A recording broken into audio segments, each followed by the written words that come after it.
don't think they're gonna do the justice. That's too loud. I can hear it through the. I can hear it. Yeah, I see the level. So when she starts talking, it's gonna go. So just whenever she starts talking, it slows in. Huh? Let's go.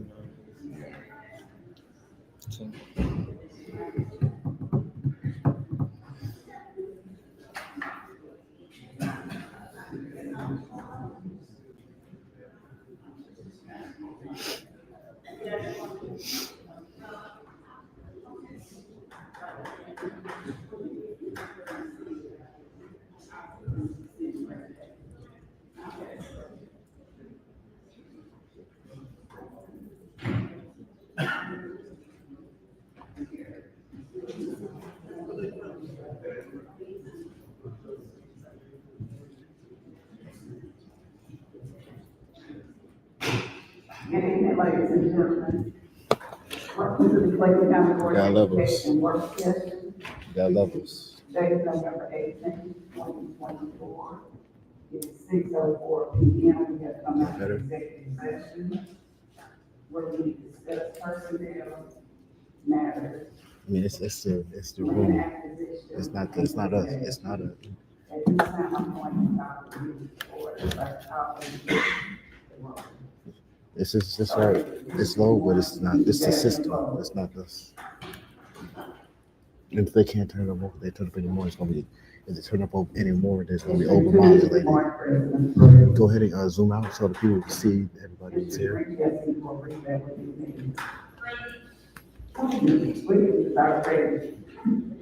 Mr. Jordan, is the board president. Dr. Buchanan, District 5. District 6, Ms. Mary Baker. District 7, Ms. Sabrina Hill. District 8, Ms. Joyce Ellis Cooper. Present. District 9, Mr. Benjamin Straker. Our superintendent, Dr. Lee Smith. Present. Board Attorney, Sam Gordon. Present. Board of Assignment, Tim Franklin. You hear that? Administrative assistant to the superintendent of the disaster. Administrative assistant to the deputy chief, is Don Boyle. Which one are you in? Which one are you? Which one are We're you? going to get started, but before we do, we had neglected to recognize three people on our last board meeting. We had a couple of birthdays. I'm not sure if I think we recognized as well, but we forgot to recognize that Dr. Haynes had a birthday on November the 9th. So we want to say happy birthday to Dr. Haynes.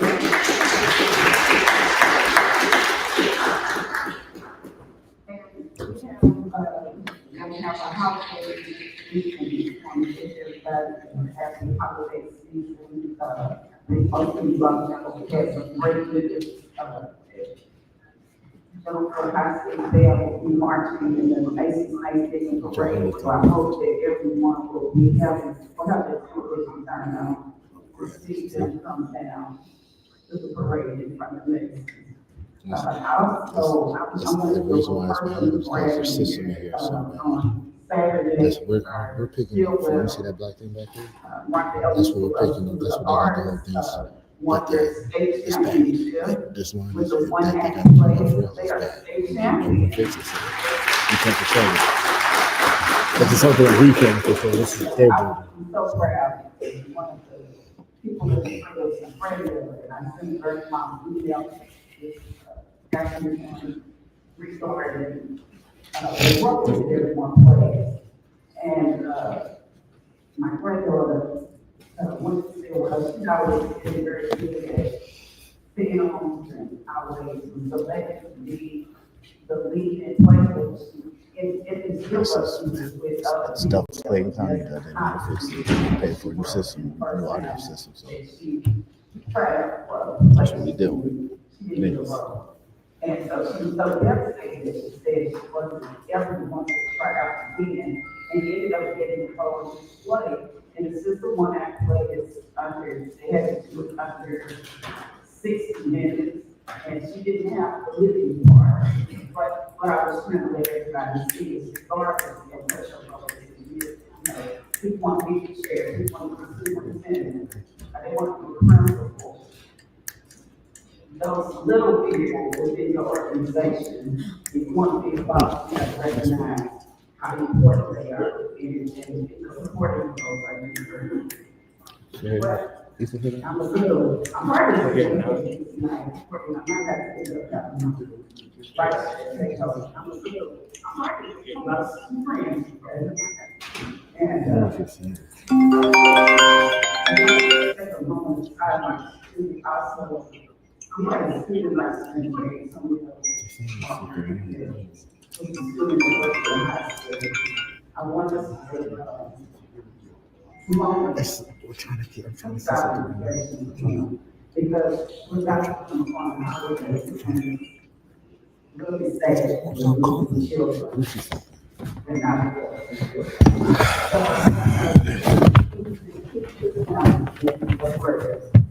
and I want to acknowledge someone, some people, they don't very it's very a staunch supporter of Marvel High School. She's been struggling with cancer. She had a kidney transplant, and she called me the other day. And I'm just so glad that I answered the telephone and we had a conversation. This weekend I was busy and I'm normally looking over the Facebook page to see whose birthdays. And I did not look for a couple of days, but when I came home last night, I looked at the birthdays and I realized I missed it here. And so I sent her a belated birthday wish last night.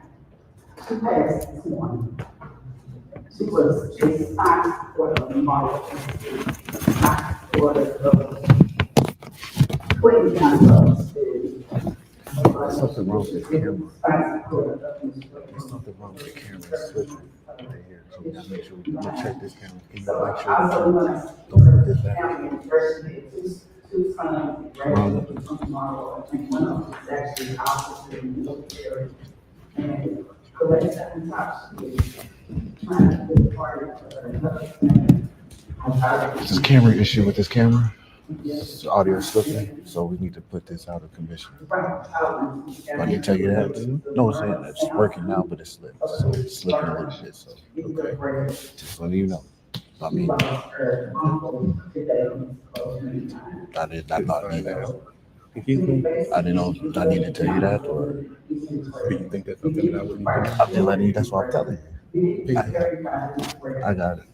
Yeah, we got it. It's slipping. We have a camera slipping on the audio.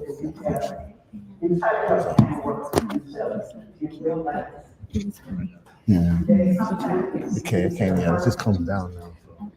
It's just a camera issue. Sometimes we don't need it and we don't realize that those works that we had, it would be class. Yes. So I was trying to get the conversation. Yes. And try to show it with the words and. Stuff happens. Camera slipping. The audio button was kind of slipping. So, like, it's not stable. It's going out like that. It's a live stream. Yeah, we're still live streaming. And they're picking up. I keep They're hitting our audio that we're talking, but it's because it's going from the external mic to the internal mic. No, this one. You got some tape? Can you get some tape? I just wanted to know if you're trying to figure it out. It's amazing because I promise you would not be sitting in the seat if it wasn't for Miss Mary Blueberry. That's why I was talking. So I couldn't hear it. That's why I was talking about feelings. Okay, he's doing something. I didn't know. And I always credit her. So that's my fault. Orientation to Clayton County. But I don't hear my fingers. That's why I was talking about fingers. If anybody knew Mary Blueberry, she was a person that did not seek recognition. It's there. It's just the audio is it's already bad in here, so it's hard to tell the difference. But it's there. That's it though. What's up? What's up? So just Still? to echo everything, Let's change it to the channel two.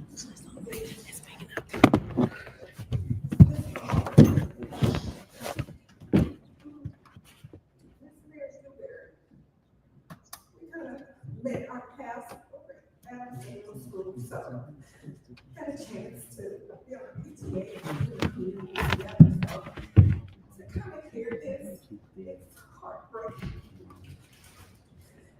It's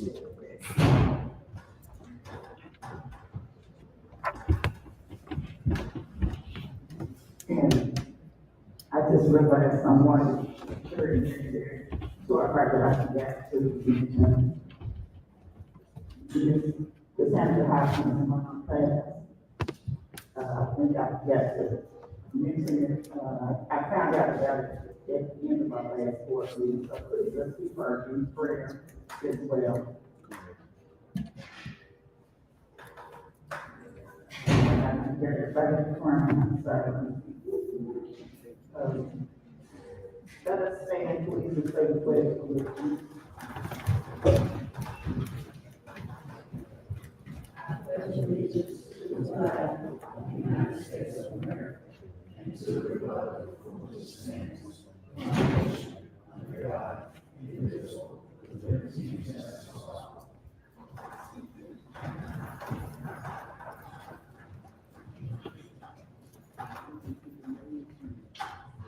They read our ethics statement. Should we stop, are you on? Okay. We're trying to make sure we are, and I want to make sure they have it. All right, in accordance with board policy, we ask you to duty of every board member to avoid all conflicts, interest, and appearance of such conflicts. And that any board member have any non-conflict of interest or appearance of such conflict will be stated in any matter scheduled on for the board of this meeting or appearing on our proposed agenda. If so, please identify the conflict or appearance of conflict and refrain from participation in this matter involved. Any matter is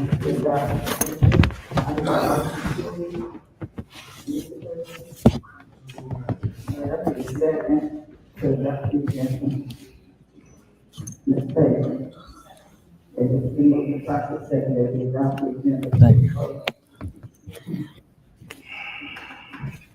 What we have six in favor.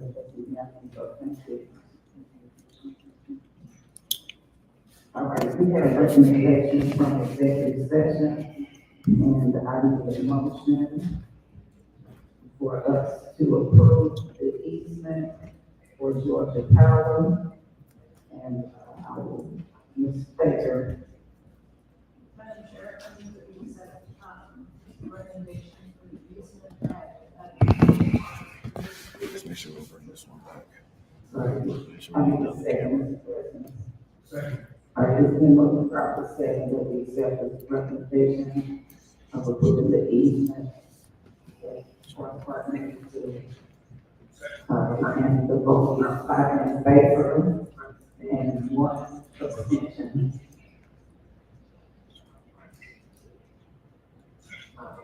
The vote is 5 in favor.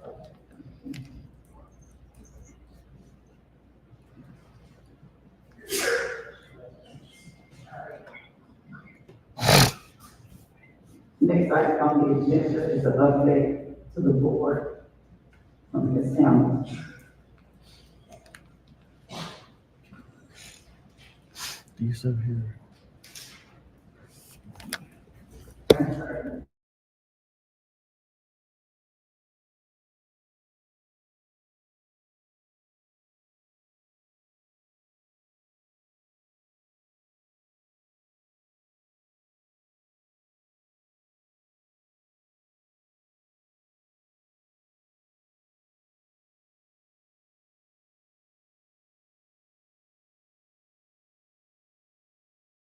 in the Clayton County Public Schools community. Tonight, I'm here to provide an update to the board and to the community on the Nutrition Services Department.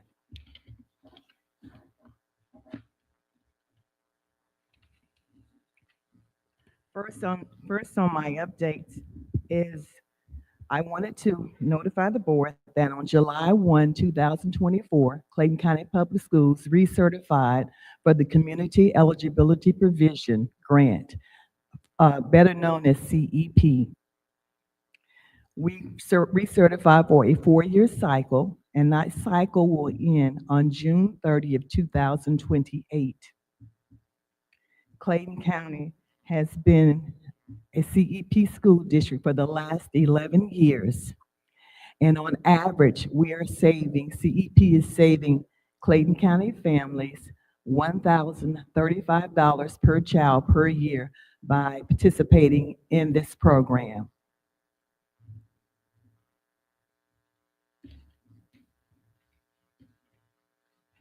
These are some of the projects that the school nutrition program is sponsoring in 2025.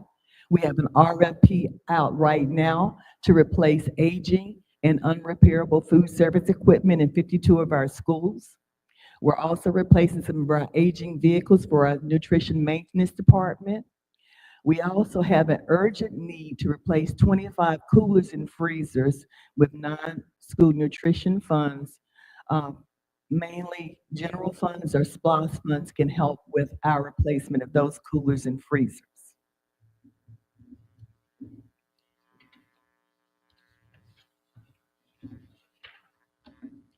These are some menu updates that we are sponsoring that's coming up in November right now for the last couple of weeks. And also this week, we're sponsoring a Thanksgiving holiday meal. This link, if you click on it, will take you to all of the schools that will be sponsoring holiday meals this week and the times and the dates that they will be hosting those meals. One of the menu items that we're specializing for the month of November are meatball subs. We served them last week and they went over very well. A lot of our students enjoyed those subs. We're also a large farm to school use school district. So our fall and winter vegetables that we're featuring for this winter is collard greens, satsuma oranges, apples, yellow squash, and zucchini, onions, and tomatoes.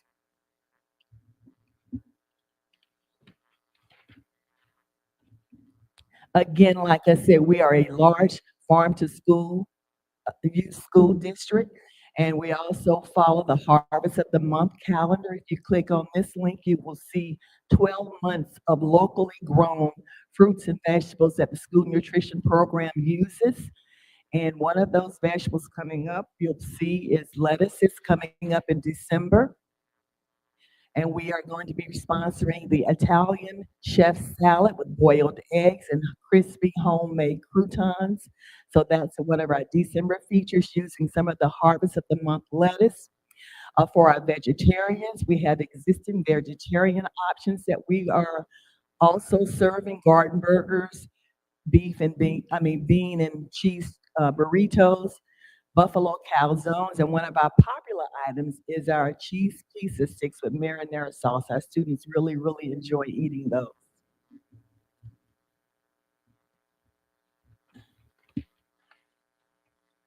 Come January, these are some more new menu items. We're going to be featuring the honey hot chicken sandwich, fundables, which is a CCPS version of the bento box we're introducing. It's going to be a meat and a vegetarian option. We're going to be also offering soup, broccoli and cheese soup, along with what we already have, our chili, as well as our chicken tortellini soup, loaded baked potatoes with toppings, and again, taking on the farm to school lettuce, the Cobb salad with homemade crispy croutons will be featured in January.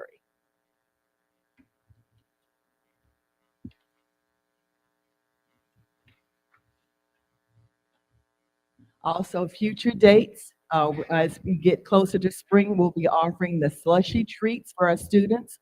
National School Breakfast Week is coming in March 2025. Also, what we're also featuring is a wellness magazine, wellness newsletter, which features updated activities that we're having in Clayton for wellness.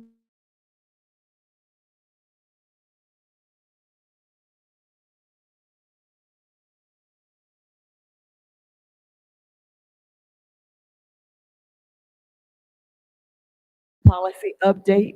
We held a meeting on November the 7th, 2024, and these are some of the initiatives that came out of the meeting. I want to thank our members on the Wellness Committee, Dr. Gorey and Ms. Williams. They are very active parts of our active members in our Wellness Committee. And Ms. Gorey suggested that we do a 5K walk run. That's something new that we're looking into. The school gardens with taste testing from the harvest that we share with our students. They get to taste those items that's coming from the garden. Infused water is part of our wellness, where we offer infused water with fruits and vegetables in it so that our students can stay hydrated. The nutrition education classes we're offering. We're also looking at a summer cooking class for children.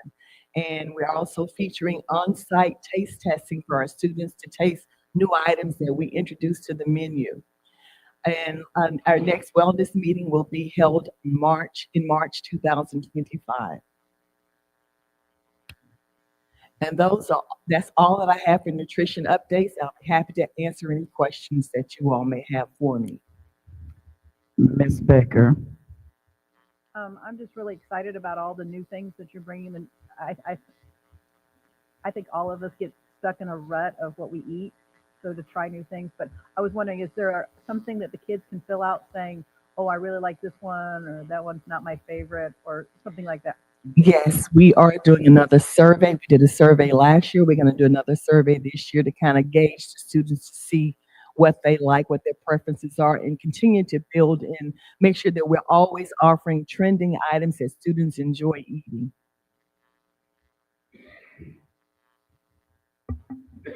Ms. Stella Cooper. Hello. Hi. Look, I'm back.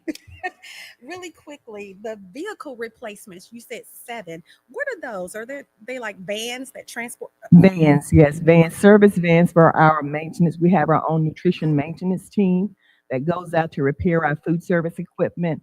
And those vehicles are aging or they're getting to the point where they cannot be repaired. So we're replacing them. Dr. Haney.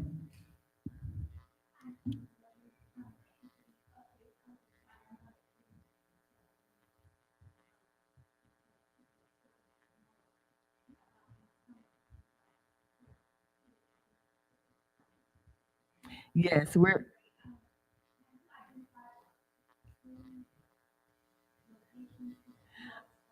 I have a couple of locations in mind, but right now what we're doing, I'm in talks with other departments to work out the details of this. I do have 2 schools in mind that we can operate these cooking classes out of, but we've got to work through some of the other challenges with getting our students, identifying who they will be, and so forth, and a curriculum.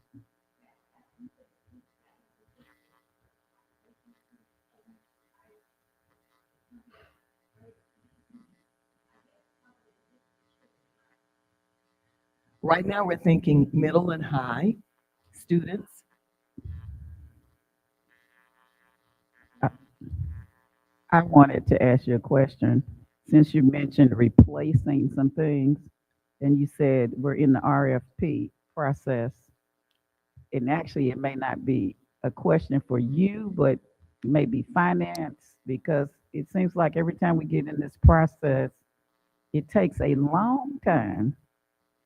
So do you have a time limit for about how long it will take you to navigate through the red tape for us to replace all the things you're talking about? Well, the RFP is out now. It should close on December the 3rd or 4th, I believe. Mhm. And then maybe uh, it depends upon manufacturing. We're getting large equipment like serving lines, ovens, steamers, kettles, ice machine, milk boxes, reach-in refrigerators. So it depends upon the manufacturer and how long it would take them to produce these items. That will be the longest waiting period.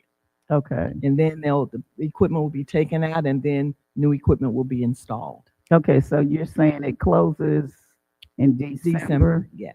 and Early then December. after that you would be able to start. Yes. Okay, because I hope it's not going to take a long time because I know we've had some things that have taken like 7 months, and by that time, school would be over. Yeah, it depends upon the manufacturer and how long it takes them to build. We're talking about hundreds of pieces of equipment. So we're talking about a large amount of equipment that we're replacing. Okay, well, as I said, I'm looking forward, and I don't even know why you put me out there for the 5K because I'm not going to be running it. I know you won't be running. Now I can walk, and people do know I can walk real fast, but I can't run. Otherwise, you're gonna need to have some other services traveling behind me.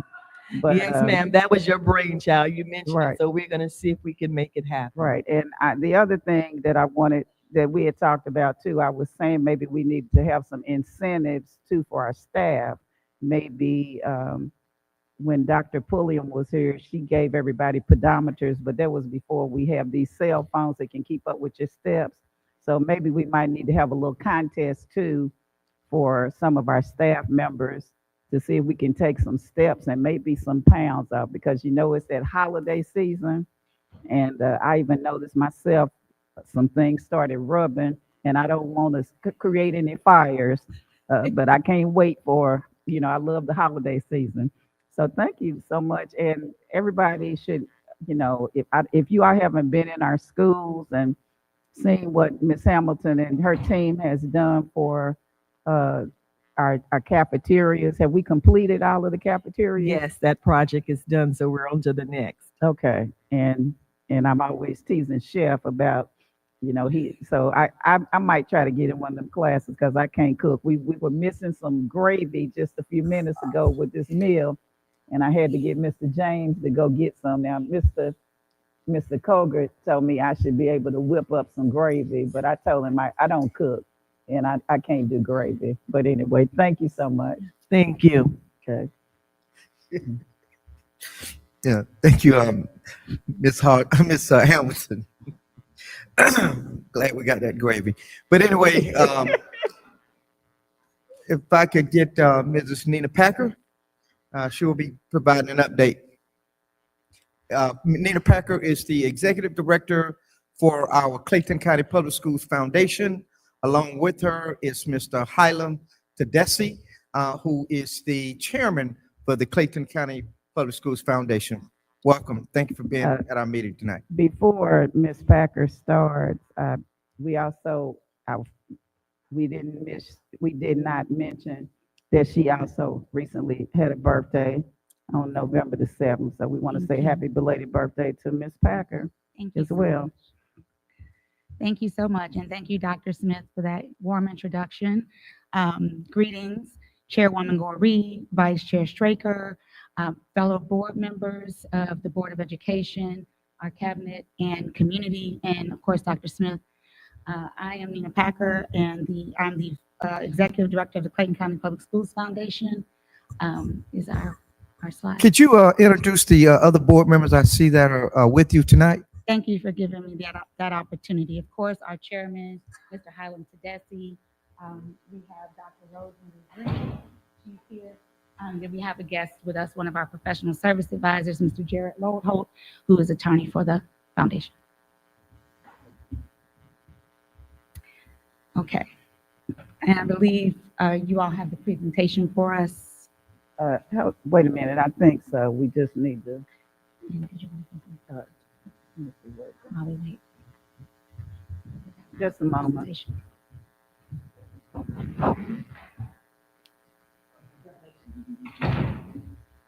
Okay. Well, our purpose tonight is to present a financial report as requested by the Board of Education, consistent with the MOU between the Clayton County Public Schools Foundation and the Clayton County Board of Education. Oh, thank you. Sorry about that. Thank you. All right. And this is an overview of the financial status of the foundation. What you see here is just the quote from our MOU, Section 1.8, financial contribution in exchange for services provided herein. The school board shall commit funding in the amount of $2 million from its general fund, which shall exclusively be used by the foundation for operational costs during its initial phase of operations. So for those of you in the room that may not be aware of the current state of the foundation, we are an IRS tax exempt public charity. Our donations are 100% tax deductible. This entity was established in 2012. It operates as a separate entity from the school district. It's governed by a 17-person board of directors, which includes the CCPS superintendent and the Board of Education chair. We function as the primary charitable partner of the school district. Our tagline is investing in our students today for a better tomorrow. And I have the pleasure of serving as its first paid executive director. I was engaged to do so in September 2023. And that's relevant simply because the report that I'm giving is for a 12-month period that began in September of 2023 and will cover financials through August 31st, 2024. So just an overview, our highest priority obviously is supporting the school district in helping to achieve its strategic objectives. But we are tasked by cooperation agreement with preparing to facilitate the operations of the Convocation Center. So a lot of the context of what we're presenting tonight is from that vantage point. So this work we've launched out into has been segmented into 3 phases. Phase 1 is professionalization. Phase 2 is preparation, and phase 3 is perpetuation. So we'll start with phase 1. From September 23rd through May 2024, these are the things that the foundation has been focused on: organizational development and capacity building. So again, this organization existed since 2012. But what we've had to do is come in and create organizational systems, review all of our governing documents, do a lot of things just to get us up and running and professionally sound. We enjoy office space that is provided by the school district. So we've been working on we've set up our office and our operations, been doing our compliance reviews as we've engaged professionals for accounting, legal, and entity administration, which is me. Staffing of the core CCPSF team, which includes the executive director and executive assistant, the operations manager, and a project manager. Our partnership development, we've got 2 partnerships that have been very much so the focus of our work this year, that being Junior Achievement and Delta Airlines. We do have a board member that serves on the foundation board from Delta Airlines, and I have been focused a lot on making sure that Delta has access to various leaders in the district to make sure that they are providing us the support that they need, that they desire to provide us in a lot of the areas that they're interested in. As you all know, they funded the Val and Sal scholarships this past year. Procurement process development, we just actually passed our procurement process for the Convocation Center that mirrors the district's policy as per the MOU. So we are in phase 2 now, which is gearing up to solicit and recruit an operator. We are launching our capital campaign for naming rights, as well as embarking upon the work to start the public information campaign around the Convocation Center, which is going to take a lot of collaboration. So we've initiated that by meeting with Dr. Smith and kind of getting our marching orders where that's concerned. Business planning and financial modeling, that's something that we're also working on, and the establishment of the venue calendar. So we've taken the first step of that, met with Dr. Young and Ms. Trice regarding graduation. So very well clear about the dates for graduation as well as the facility needs logistically and specific items and equipment that are needed for graduation, which is the highest priority for the venue. And then the next thing that we will be working on is food and beverage license applications for the venue. Phase 3, which would begin in January of 2025. During this phase, by that time, we will be onboarding our operator, coordinating with vendors and subcontractors. We'll be in full flow of marketing and booking, taking dates. We are already actually having booking conversations, by the way, but we aren't, able to take paid dates as of yet until we get our system in place. Community engagement, pre-launch events and launch events, of course, in conjunction and collaboration with the Board of Education in the district. Fiscal year, okay, so we'll begin with the financial information. What I wanted to do was give you some context of our operating, our finances prior to 2023 or going into 2023, which is when we received the funding from the Board of Education. So just know that the 2021, these numbers come from the last filed 990 tax return, which is available to the public online. But on that tax return, the total revenue reported out was $109,000 and $109,986. Expenditures just above $165,000. It reported net revenue at negative 55, taking a loss of 55,000, and net assets at the end of that year of 152,000, just over 152,000. In 2022, total revenue for the organization was just above 330,000. Expenditures, $298,352.83. The net revenue, as you can see, just about 32,000, and net assets at the end of 2022 were just about 175,000. Okay, so then 2023, prior to us receiving the $2 million,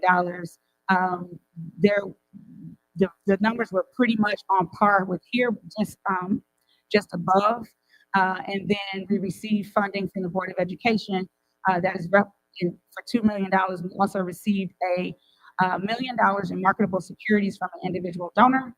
And what you see here is what the revenue was at the end of revenue, expenditures, net revenue, and net assets at the end of 2023.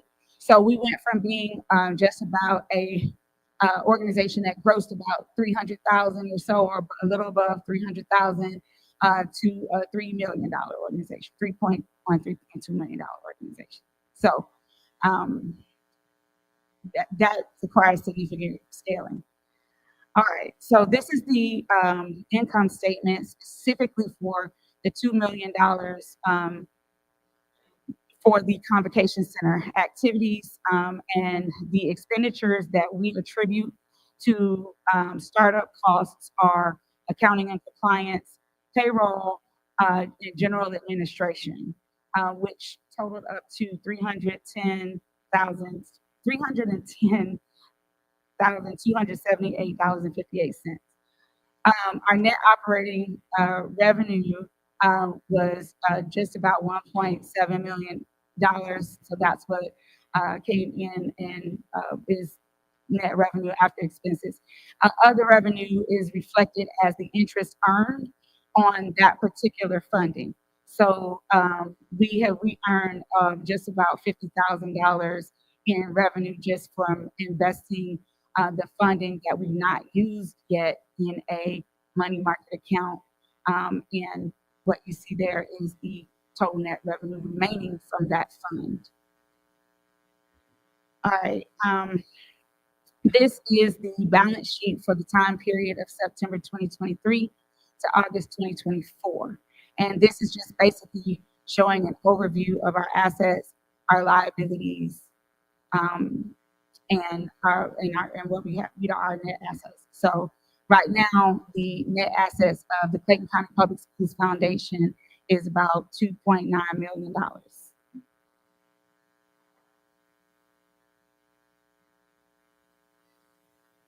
All right, our program model is reflected here on the screen. So we have 4 program pillars, and they are district support, again, which is our highest priority. The 2 areas of district support that we focus on are scholarships and strategic investments, grants that are in the form of grants and distributions. And we call those strategic investments because we are doing the work to make sure that what we fund for the district lines up with the strategic plan of the district. And I've been doing the work of meeting with district leaders to better understand what will move the needle forward in the areas of responsibility. Community support is grants to nonprofits that support our students and families in the community where everyone lives and works and plays. And then strategic partnerships that help us to do and share resources and do the work together. The advocacy pillar is where you see when we sponsor events, when we have community presence, anytime Dr. Smith or a district leader has a microphone or a platform, we consider that the opportunity for us to advocate on behalf of the district and the students, what we need, what we're doing, and helping people to understand what Clayton County's public schools is about. And that's always helpful because people always want to know how they can support us. And then economic development, which falls into 2 categories, both workforce development and the convocation center. Our district support package for this year, this is just the primary strategic investment package that we are proposing, that I am proposing to my board, pending approval. $171,000 will go to the schools and teaching and learning. $68,500 will go to student support services, which also includes community engagement. $61,500 is going to CTAE, $31,000 to fine arts, and $10,000 to professional learning. And I will entertain questions. Thank you so much, Ms. Packer and Mr. Tedeschi. We appreciate you taking our foundation from a mom and pop status to an official, robust foundation. Ms. Cooper. Hey, Ms. Packer. You answered one of my questions, kind of. It was the revenue for 2023. I was going to ask to explain the revenue sources, but you kind of did that. The expenditures, could you kind of go over that as to where those costs came from? And also, has an RFP been sent out for a bid through the foundation yet? Okay, so one question. I'll take the first question first. For 2023, so just a little background. For 2021 and 2022 and most of 2023, we don't have the books and records for previous activity. So what you see is if you see categories or you see expenditures, they are not, there's a great portion of them that are not identified. So I don't know how to further expound upon that, but that's the gist of it. Okay, so, well, just to follow up on that. So, Ms. Cooper, let me come in on that one. She said well, let me ask this because you may be able to follow up on this one too. When I ask her, when I follow up with what she was saying, you may be able to ask. Okay, yeah, I wanted to answer. So with that one, are there any irregularities or anything with that, or?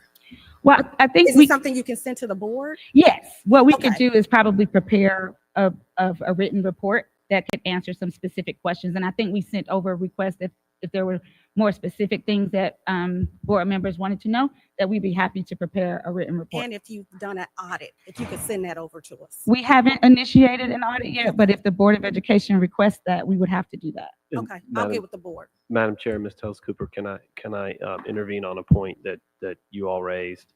We have been in touch with the attorneys for the foundation as we all sort of work to launch this.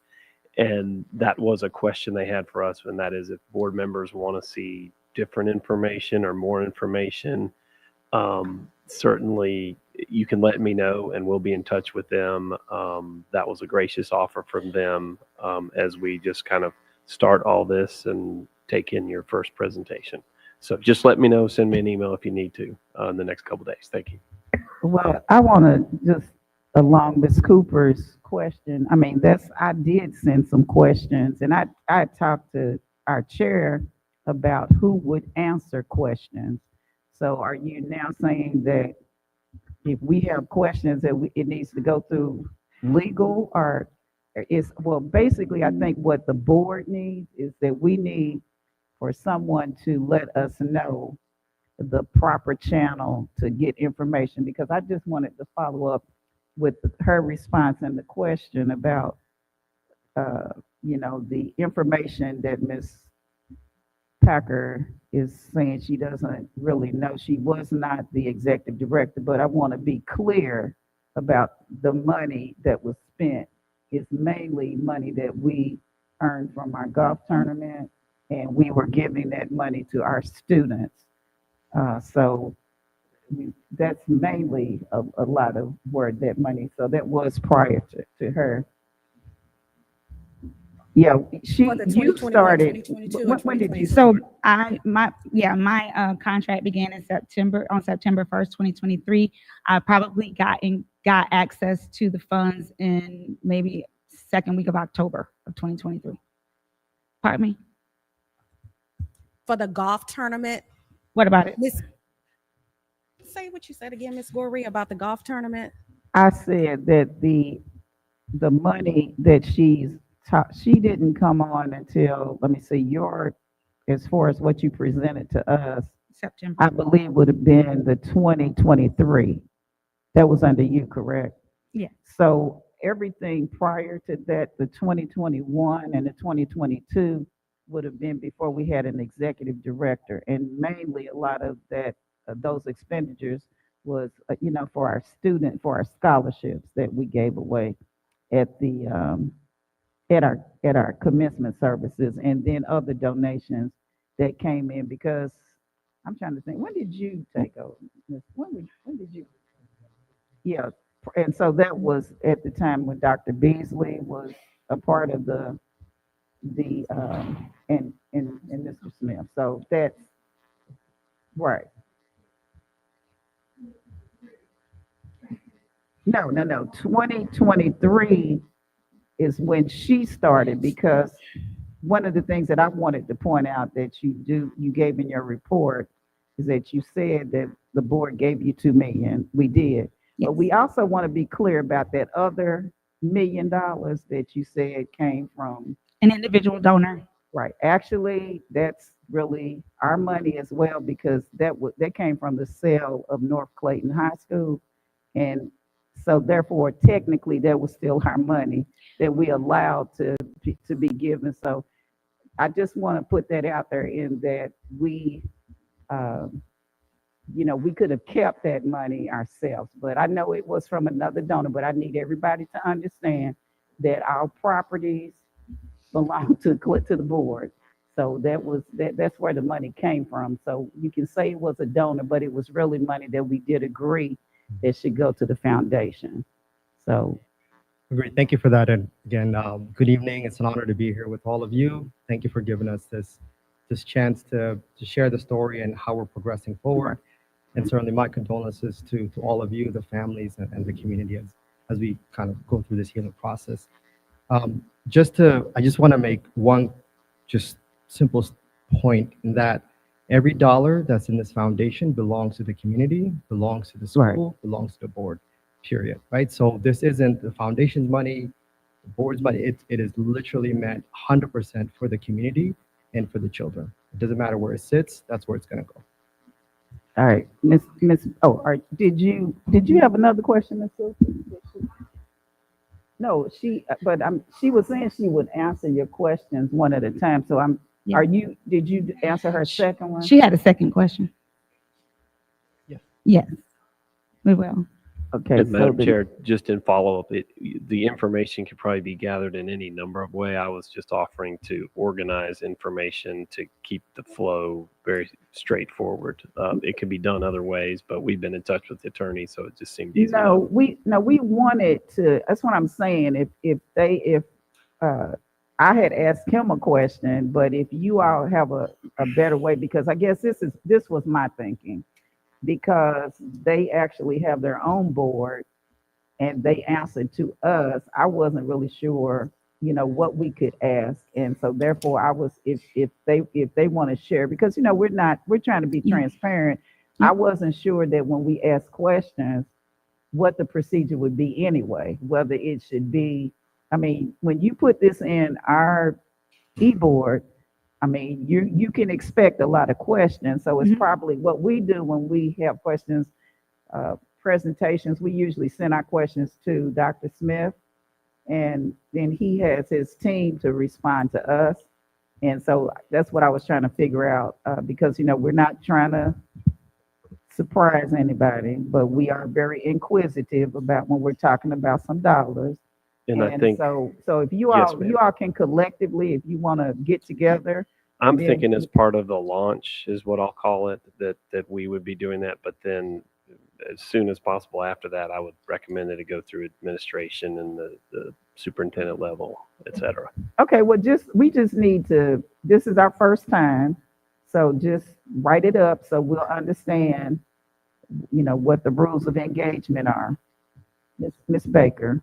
If I could help maybe clarify, to me, I think you typically want to go to where you can get the information. Come in a little. Yeah, I would say go to where we're going to find the information the fastest. If you need just copy myself and Nina, we will respond fairly quickly.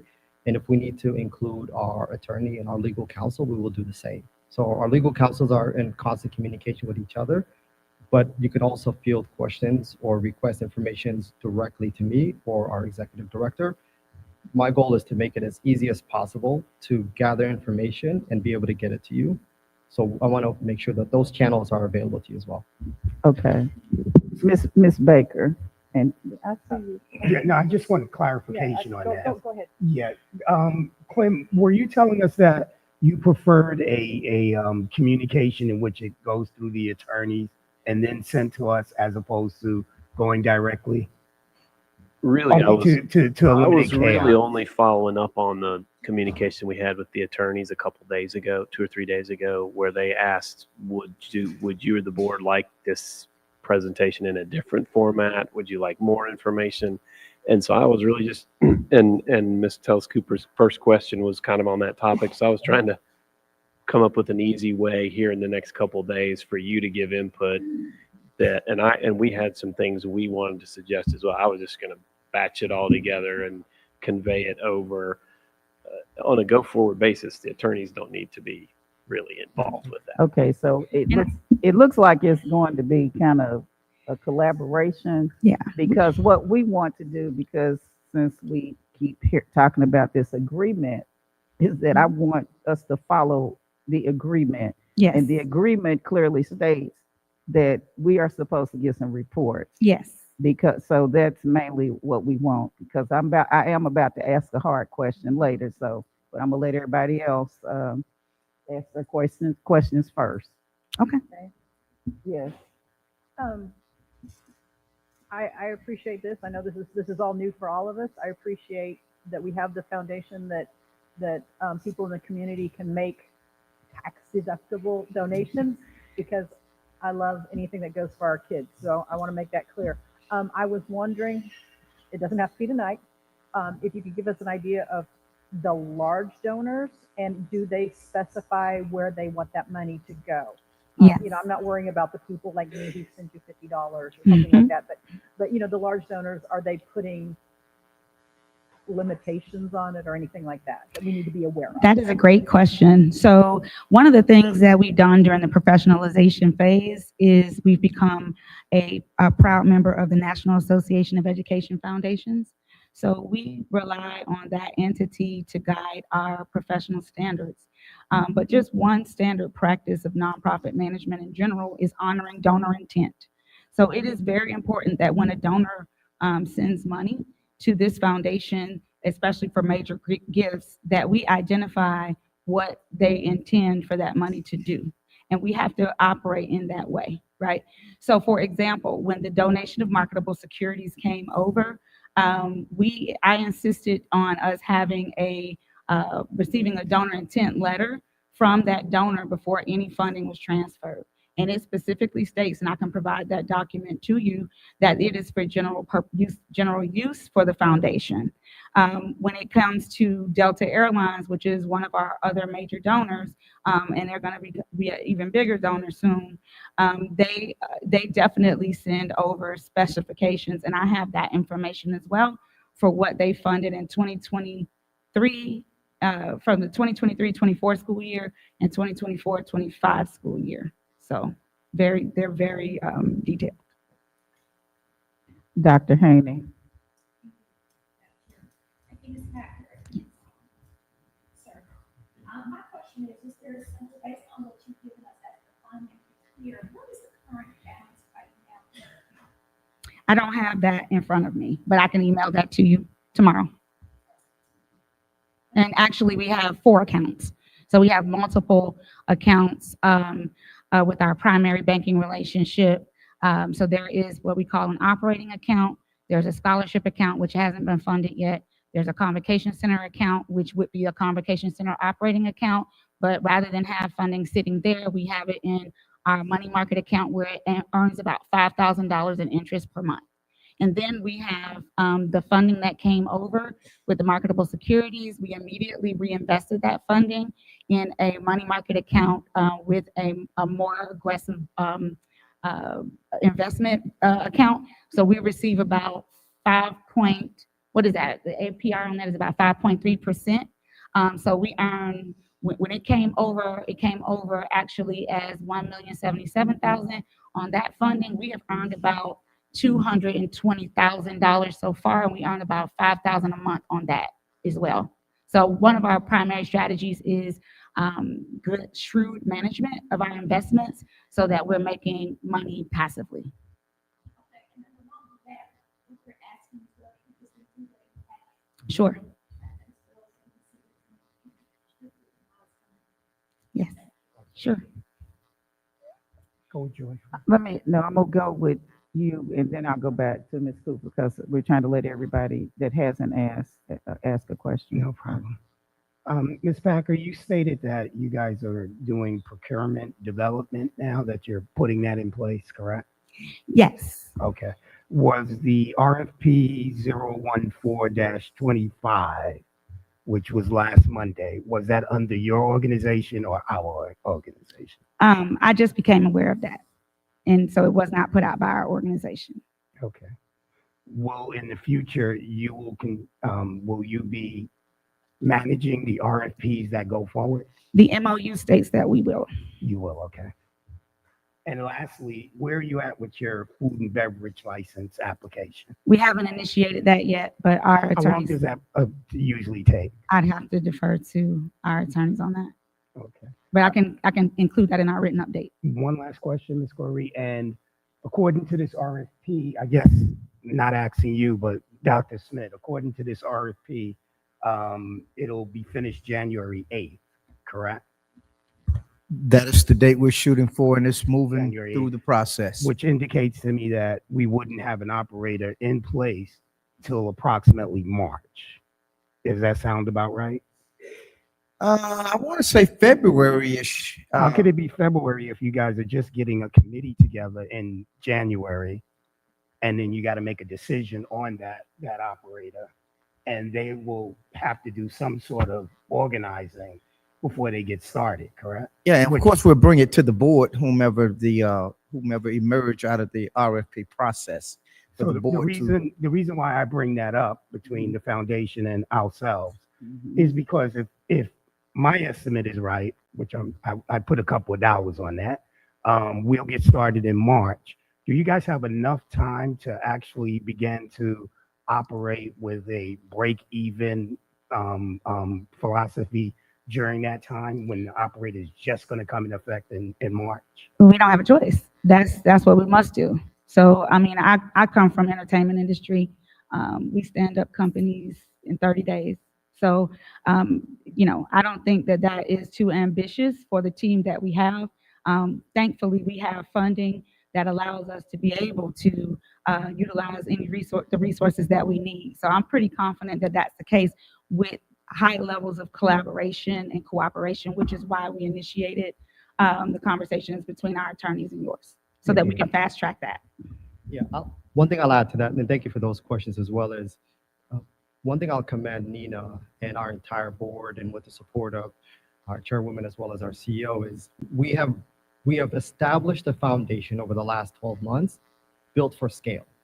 We were thinking about what does this organization look like 1 year, 2 year, 5 year down the road, and what do we need to invest in now to prepare us for that.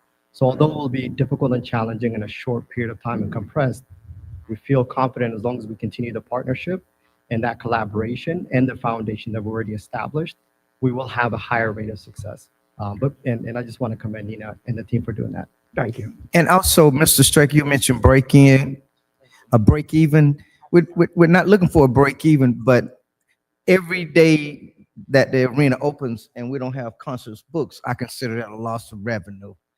That's exactly my point. Okay. Well, I'm sorry. I just want to also assure you that, outside of the operator, we also have a team that's working on securing athletics bookings. So we've started that 3 months ago, and I actually have a pretty good candidate a donor on the line that would come in and do long-term consistent rentals.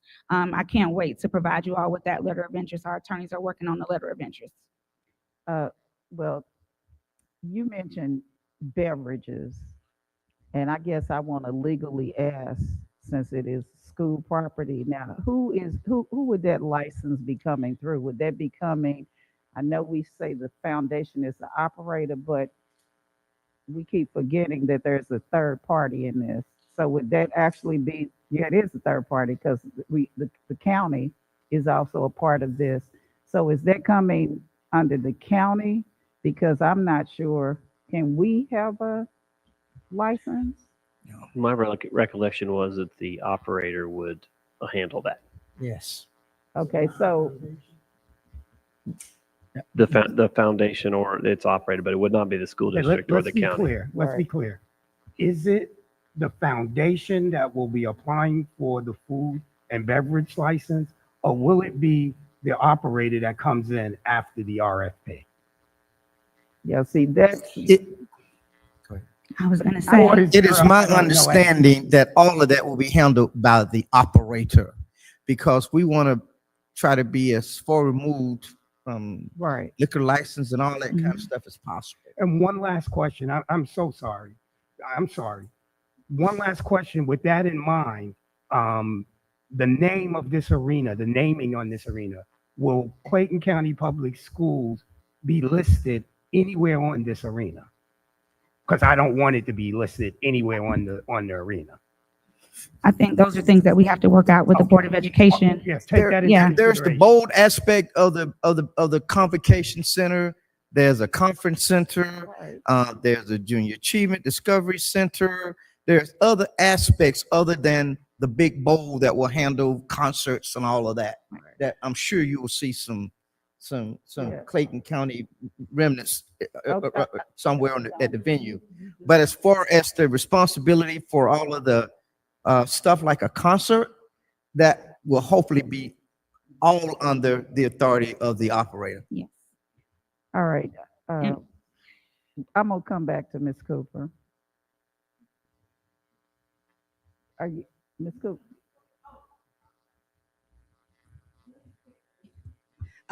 Mr. Straker took care of the question that I was going to ask, but then it brought up another question after he asked, because I had asked it before and forgot to come back to the RFP.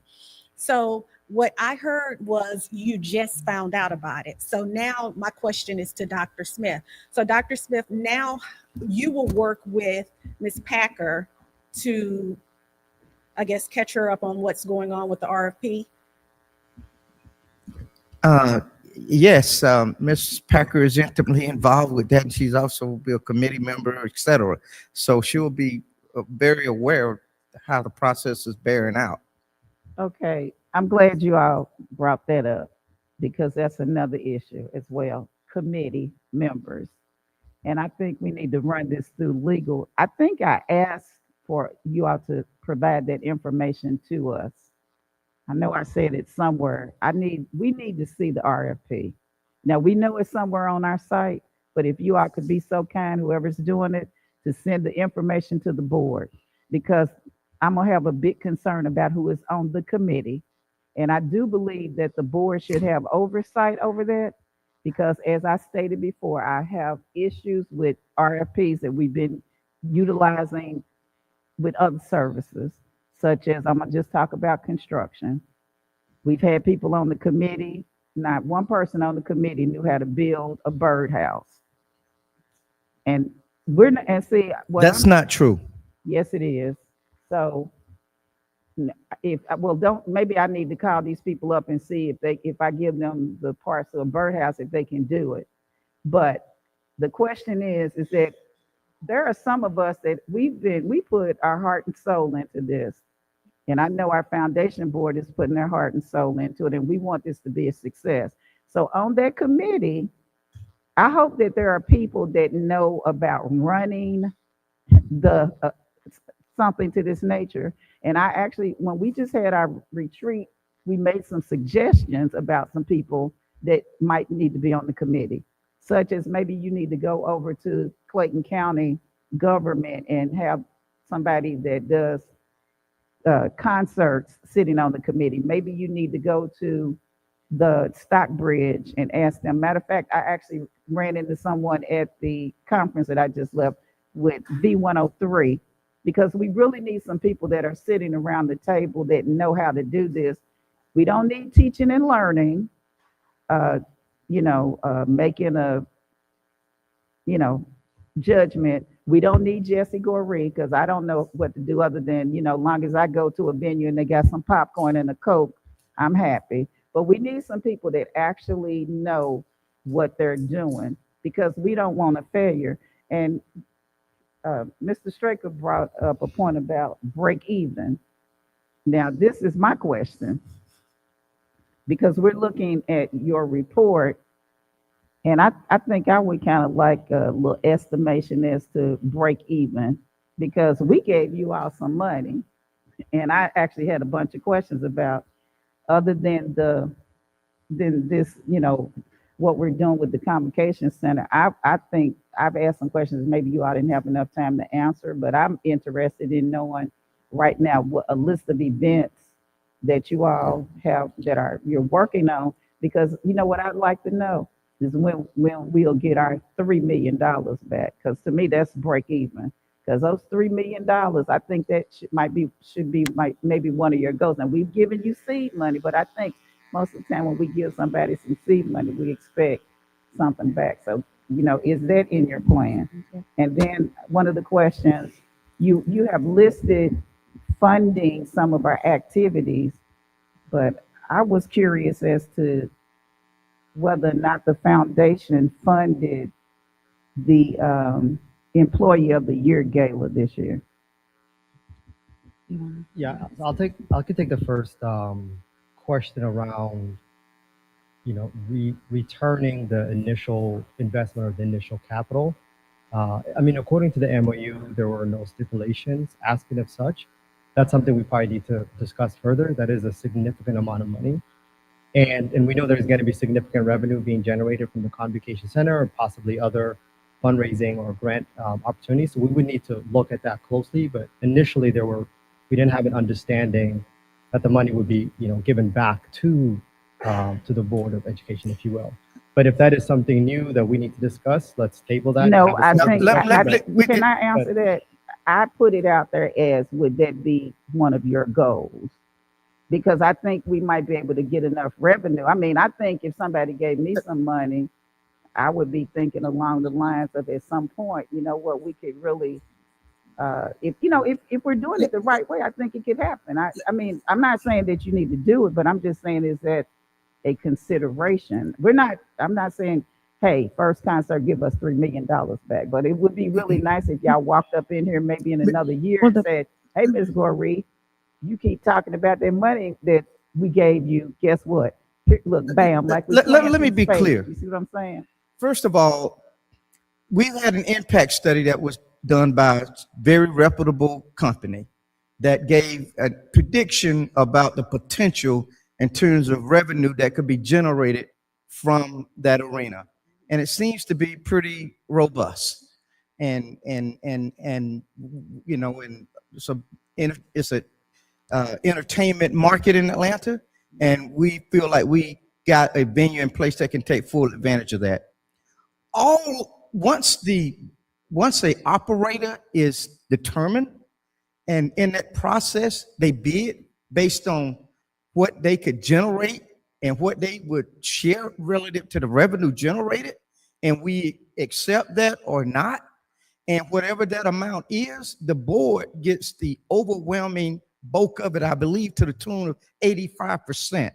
So not only will you recoup the 2 million and the 1 million that I negotiated come to the foundation, we will eclipse that with your 85% and build on that to a very immense level of funding that we can now give back to the school system, however way the board of directors deem that their 15% could be utilized through the foundation.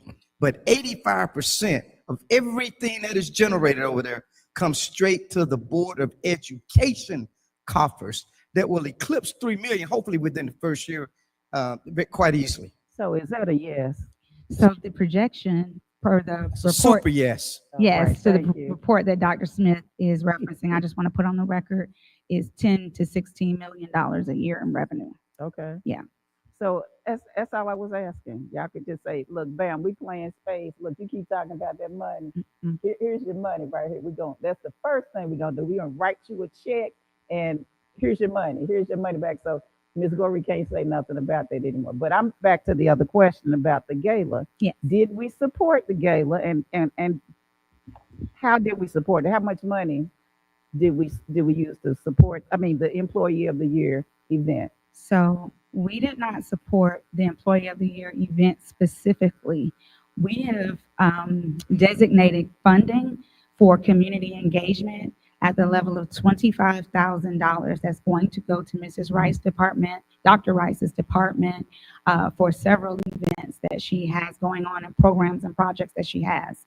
The only reason that she has not received that is because our board has not approved it. Now, there is some funding that's already designated, like funding that's come from Delta, that they said is supposed to go to these places. I can just go ahead and send that over. But there's also the issue that Dr. Rice is on our board of directors, so I'm not comfortable just sending that money over without board visibility. So our plan is that we were supposed to have our annual meeting this Friday. But we're going to have to call a special call meeting to get the entire district support investment package approved. Okay, well, I'm just putting it out there that I think that that's something that you might need to, that's not technically Miss Rice's event. Oh, The employee, that is for every employee in the district, and I just feel like if we're the foundation, then that shouldn't even be a Miss Rice thing. That needs to be, the foundation should support it, because as I spoke to Dr. Smith about it, and I even said something about the district supporting it, that I really feel like we should take it to a hotel or something to that event. So I think we might need to look at that in isolation, such as like we do. Well, I just want to make sure that we are clear that we funded it last year at the level of $10,000. Okay, well, So we're not, it's not off our radar. It's just that as we develop these processes and procedures and we update our policies, we want to be very careful. Okay, I'm just putting that down there because I don't, that is just something our employees, I feel are important. And I don't think anybody should have to go out and try to beg and get money from someplace else. If we have a revenue source, if Dr. Smith is saying it's gonna be robust. If it's gonna be robust, then that should be something that, We- because our employees No are problem supporting that. Right. Absolutely. Never. Mr. Straker. Madam Chair, uh, a question to you, Clem. I'm listening to a lot of the conversations that's going on, and am I clear that the foundation is a separate entity from the school district? Yes, it is. Is that a yes or no? Yeah, that's it. Yes or no? I'm the prosecutor now. Yes or no? Yes, Mr. Vice Chair. Fantastic.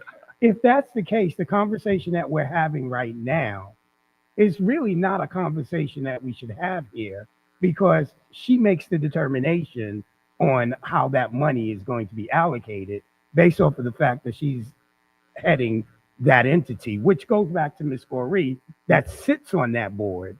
And if she wants to have a discussion about where that money goes, you guys are going to talk about that. Is that correct? But just for clarity, we don't we're waiting for those reports to come back to us and we either say yes or no, but we don't get to get ourselves involved in that day-to-day activity of determining where those allocations go. Am I right or wrong about that opinion? You gonna do me like that, huh? Well, I would just say it's a very good point. They're separate organizations, and it's all strategic. It's to, acknowledging that the school board exists. It collects tax money and supports the education of the students. The foundation has other supportive roles to support the school district and the community. And yet there's valid questions to ask about mission because the school board could do many, if not all, of these functions and hire its own vendors, but there's reasons not to do that. And so many of them are related to the ability to raise money. And so I think that's a sentiment you get from some school board members. You want this to be a robust foundation at raising money Right. just independently from the money that's coming from Mr. Prosecutor, this is your taxpayer. last Right. question. This is my last question. The reason why I'm asking these questions, and I don't usually do this, is because after the mic is closed tonight, there's still a million other questions and nobody knows. And that's what creates chaos. So I'm trying to get these questions out like that. If somebody comes and says, I want to donate money to the school district, they can go to Dr. Smith and say, I got a $10,000 check for you. Do what you want with the school district with that check. Meaning that all of the money that we raise does not have to go to the foundation. Am I correct? Because we're a nonprofit also, correct? The mechanism is a tax break for the contributor, for the donator. That's the reason to have a 501c3. No, I understand the need for it. But what I'm saying is that if this board wants to collect money from donors, we can get direct funds that go directly to our general fund and our superintendent, that he can make determinations on what he wants to do with that money based off of a board approval. The reason I'm bringing that out is because the money that Ms. Packer brings in, or should bring in, is going to be money in which she's doing her roles and duties with, which to this board has nothing to do with, just give me my 85%. That should be my attitude. Where's my 85% of whatever you've done out there? I'm just trying to get a clarity to what our role is as a board, as board members. And Go ahead. I wasn't planning on addressing because many of these are just policy questions that you have the difficult decisions there. But if the school board gives $3 million to an entity, there's going to be questions. Say that one more time. If the school board gives $3 million or causes $3 million to an entity, not even focused on the foundation, there's going to be questions and there's healthy debate and discussion. Absolutely. And I think everyone is on the same page, actually. Right. It's just and new, Dr. Smith addressed and that. we're trying to figure all of this out. Right. And I think that that's Dr. where we're Smith all going. addressed that because he said, okay, we gave him $3 million. He's now waving his hand going, I hope that 85% that she brings back is going to be more than that $3 million. So he's gambling, he's betting, and if it comes back and it's more than that, then hooray, he's a hero. If it doesn't, then that's the guy we need to talk to, right? All right, thank And you. with the 85%, then what about the other percentage? Who does that go to? The MOU states that the foundation receives 15% of gross receipts. Okay, do you get a percentage of any of the money that you Me bring in? personally, Is that a part of your contract? it is not. Okay. Well, some things that I see, Ms. Baker, but like I said, I sent you out some questions, Mhm. and if you all could share them, because we don't really know the role, like just even in asking questions tonight, I'm saying, who do we direct the questions to? Because if you're the liaison, for example, we have a liaison, Mhm. and when questions are sent to her, we answer them, but I just need to know, is it you're gonna answer them, or he's gonna answer them, or Mr. Doyle? And that's the reason why that I said for so long, because now we're really trying to write some rules and duties and responsibilities. I told you all months ago that that was our legal counsel, and but you all kept looking at an MOU that had somebody else's name, and we really do need to clarify some things, because the last meeting that we had, the attorney also said that because of the revenue, that then you all wouldn't be still considered Well, a no, nonprofit. I don't want to. I don't And- want to. I'm sorry, I didn't mean to and cut you we off. need to, so there are a lot of things that we need to clarify. We won't discuss it here, but there are some things, and because we follow policy, we need to make sure that everything that we're engaged with, that there are, policies and procedures that are in place, because we don't want to see this, like I said, blow up in our face. Miss Baker, and then we just let the Esha do it. I was just going to say that we all want something very, very positive from this. And I think each and every one of the board members probably has what their idea of what would be awesome, whether it's more scholarships or something for our employees or whatever. And my thought is that we just need to write the letter to Santa, dear Santa. And then it's your job to figure out the easiest way, or is this possible? And it's going to be your job to get the list done. And we might not get them all. I don't get everything I wanted from Santa. I'll just keep that comment to myself. But anyway, but I see you as the person who's directing the road trip for us. Yes. And we're telling you the direction we want to go. We want to go to Florida, and you're going to give us the easiest, best way to get there. Yes. Right. And then also, I'm going to conclude this, but I want to say that's how we see you. But then when we bring the operator in, Yes. then that's going to be a whole nother, then we need to figure out then who is really running things at there. And because it looks like now we have a whole nother boss. So we need to put some rules and and no roles and all that type of stuff. This is my suggestion to the board. Any questions that you come up with, how about you all write them down, and then we just collectively submit them, and then we can get everything answered. And this might also, by the time we end up, maybe to have some good clarity on it, we might need to meet with some people in small Yes. groups where we don't have a quorum, so that we can understand, because we have to be accountable to the people that voted for us to put up this building. Mhm. And there are some things that I'm saying that we're trying to add that we didn't say we were going to do those things. And I'm going to be accountable to the constituents, because we specifically wrote down what we were doing with that building, who we were going to put in that building, and I'm going to be responsible to my constituents, and everybody that's sitting up here will. So I think that we probably then have badgered you enough this evening. We appreciate your coming to before us, and like I said, we ask a lot of questions, because if you look at our financial report, it's a little bit different, and we actually have a whole session to go over this with our finance team. Is there anything else? Do you all want to say Yeah, anything else? thank you, Chairwoman. And I just want to first thank you all for your service. We know it's hard work. We know it's not easy. There are complexities we have to travel and figure out how to navigate. We also want to thank you for giving us the opportunity to serve because we really care deeply about this community. We care deeply about every single one of the children that attend our schools or are living in this community as well. So we thank you for giving us this chance. Just based from on today's conversation, I feel like, yes, we need to have more working sessions. We have opportunities for alignment. We always lead with cooperation and partnership. To me, that is the fastest way for us to get to the best possible solution and to refocus on what really matters, which is our children.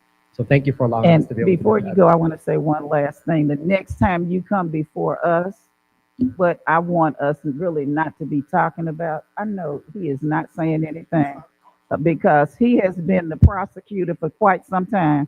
The next time I really want you all to come before us. And you know what I don't want to hear about? I don't want to hear about this convocation center because I'm really tired of hearing about it. I want you to come before us, and I want you to tell us your great idea that you have for our children, because Chairman Tedeschi has a really robust agenda that he wants to.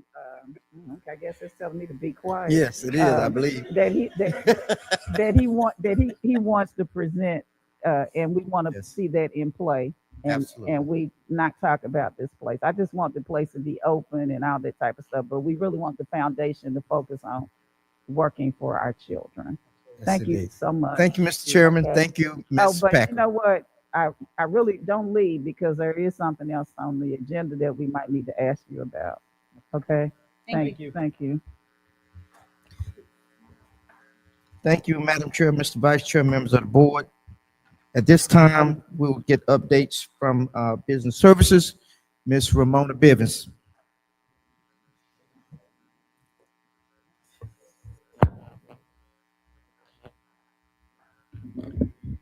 Good evening.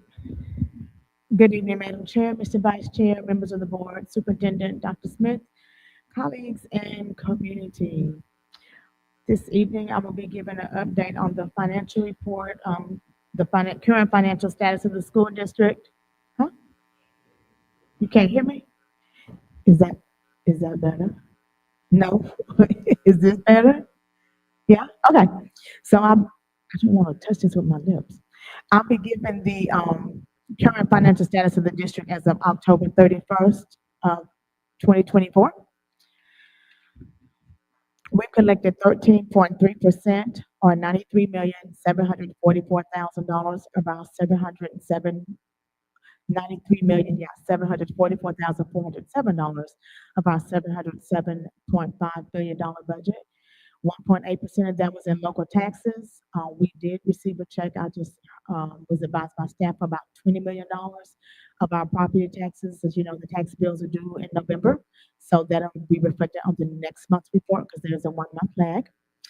Other local revenue, we received 30.5% of that. We received 21.5% of our QBE funds and 25.3% of our federal revenues. On the expenditure side, we have spent $161,941,592. That is 22.9% of our annual budget for fiscal year 2025.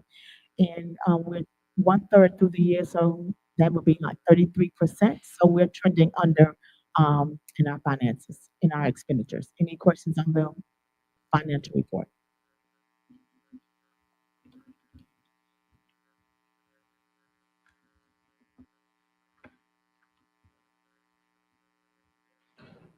Okay, okay.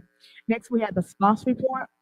This is SPOS 6. This is the last last receipt that we received on the last SPOS, which is SPOS 6. As I told you, we have reached the threshold that was in the referendum. We actually exceeded it, but because it occurred in the middle of the quarter, we were allowed to collect through the end of September, and we did receive that in October of $5,753,817. As you can see, it's a little bit higher than it was last year and lower than it was the prior month from that. But if you look at the trend, you'll see that from last year, that's typical that it goes down a little in October. So I do expect it to maybe pick up as we go into the Christmas shopping season. As I've heard everything, they said people are spending more money, so we'll see. Any questions on the SPOS report? Then next month, we'll have the first receipt of our new SPOS. We should be getting that any day now, but it'll be on next month's board report. Okay. Next, we have the purchasing report. There we go. So there are three reports there. Report A is for consumable purchases made with a value of $10,000 or more. Report B is for non-consumable purchases made with a value of $10,000 or more, but less than $100,000. And report C is for non-consumable items with a value of $100,000 or more that require board approval as detailed in the executive summary that you received. And we'll be happy to answer any questions you have on the purchasing report. I don't see any questions. Is there any questions? All right, that's all I have. Thank you. Thank you. Thank you. Mr. Joseph.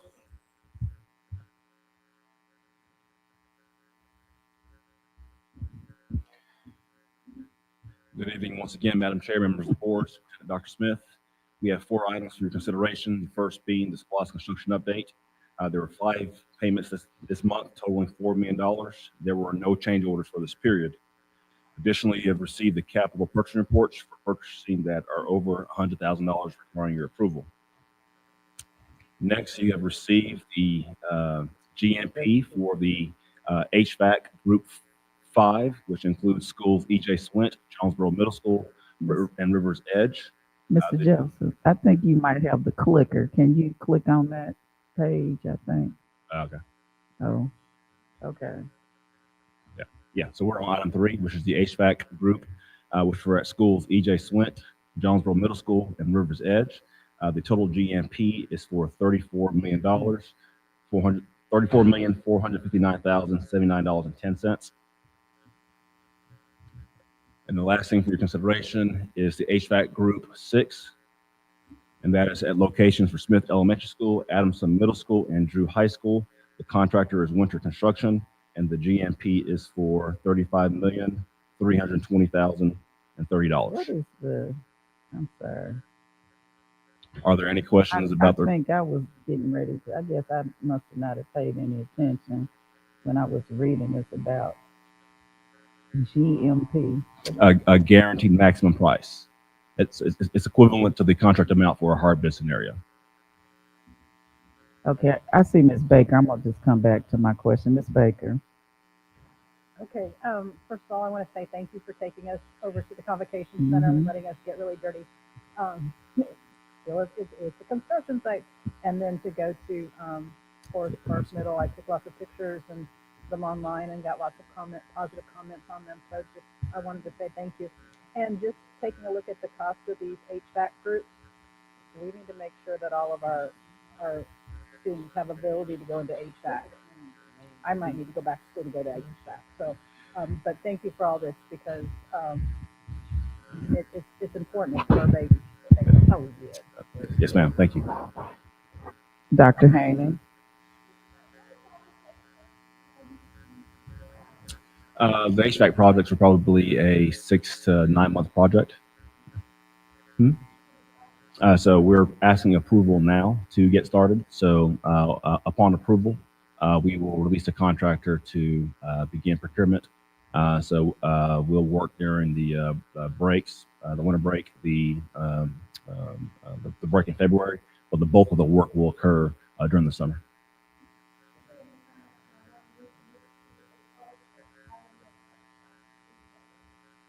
All 6 schools will occur simultaneously.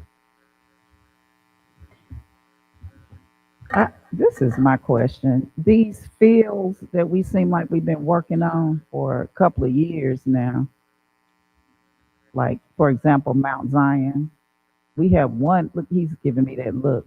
Okay, I see one field is complete, but everything over there isn't complete. And I've never seen, I drive to past that school every day. I've never seen anybody over there working. So when do they work and how long is it going to take to get what's supposed to be completed over there? So Mount Zion wasn't part of the original um, group of athletic projects. That actually came about a year later. So that was released. I'm going off memory, summer of this year. And so the first phase was to complete the baseball, softball field before school start, which they've done. And so the next phase is to focus on the football field and the track. And so the goal there is to have that complete before the spring sports. So Okay. early 2025. I'm still just waiting to see a worker over there. Now, that baseball and softball field is beautiful, but I've never seen anybody working. So they must work at night or something Yeah, because I've never seen anybody. And I would just think by now it should be completed because I had a conversation and I'm kind of hearing, I don't know if there's some bricking, but I think somebody might need to go over there and check the bricks because I don't think they're the right color.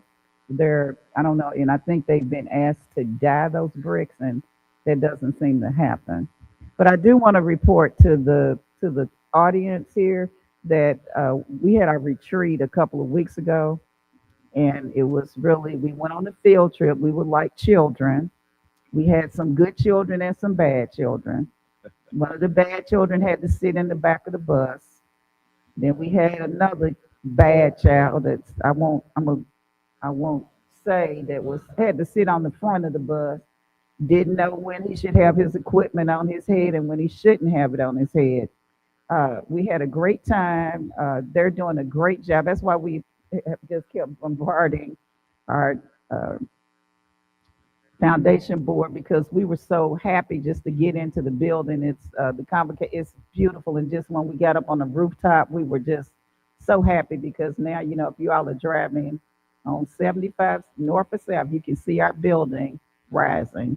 So they're doing a great job over there. So we're really proud of it. And that Forest Park Middle School is just humongous. I can't wait until we open that up.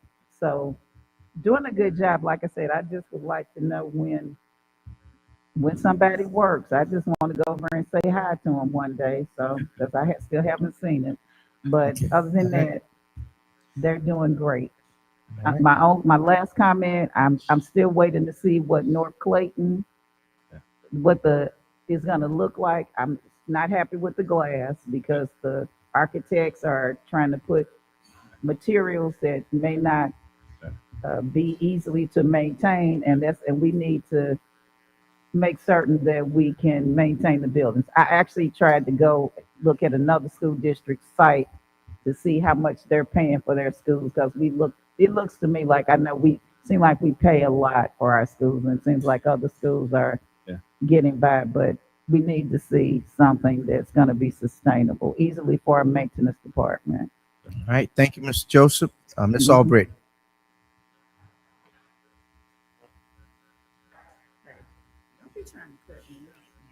You say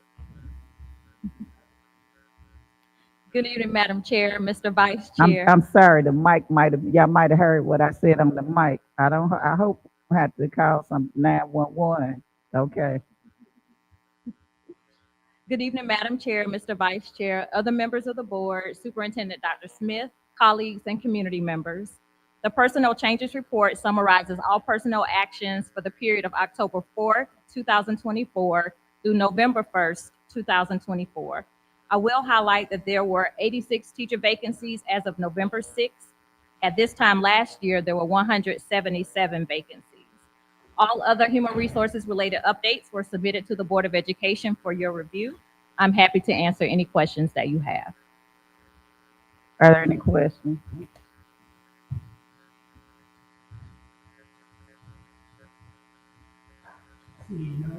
I think you have a pass. Thank you. Britt. Thank you, thank you, thank you. Oh, you have a question? Miss, well, come on back for just a minute. And Dr. Smith. Go ahead. Dr. Smith, I don't want to cut your mic off here.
All right, the next item on the agenda are board matters, starting with policy series A. This is a second read.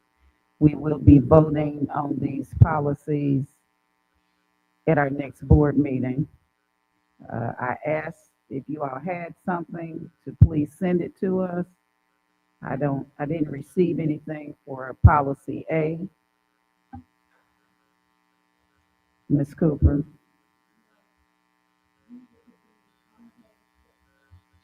I sent my information in to everyone for B, but you were talking about A. for, I thought you were sharing something with A. I'm on A. Okay, so I don't see anything for A. All right, so on policy B, I did receive a correspondence from Mr. Straker. And if you have a packet that you received in the back, it has the information on the B policy. Now, one thing that we need to address before we even go into anything that you want to have is what the current B policy says. And it says, this is policy BBBE. That was what Mr. Straker sent information on. And one of the things that it says is that right now our board has $6,500 for travel, and therefore we can be reimbursed if there are things like mileage or whatever, but mainly that pays for flights, airfare, and anything associated with that particular conference. It also states here that expenditures not approved in advance by the board which exceed the annual limit shall be the personal responsibility of the member. However, during a fiscal year, should a board member who has not reached his or her annual allotment be willing to transfer unused funds to a board member who has used his or her annual allotment, such funds can be applied to increase the board member's allotment for that fiscal year. Such transfer requires approval of the board, and notice of such transfer must be made to and acknowledged by the superintendent or his designee before the transfer to be utilized so that verification of the availability of such funds can be made. We actually kind of overstepped. We didn't quite follow the policy, but we do need to make it official.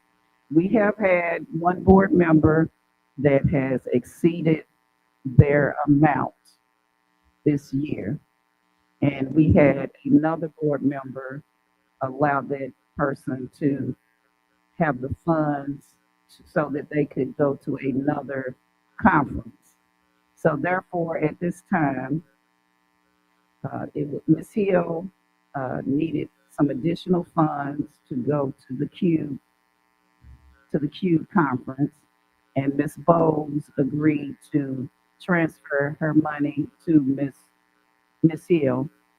So that already happened. So actually, right now, what we should have done was had a motion to approve it. Now, we've not had any problems with this because in the past we have done this before, but at this time, just so we can be in compliance, I would like to entertain a motion to affirm the transfer to Ms. Hill and Ms. Cooper.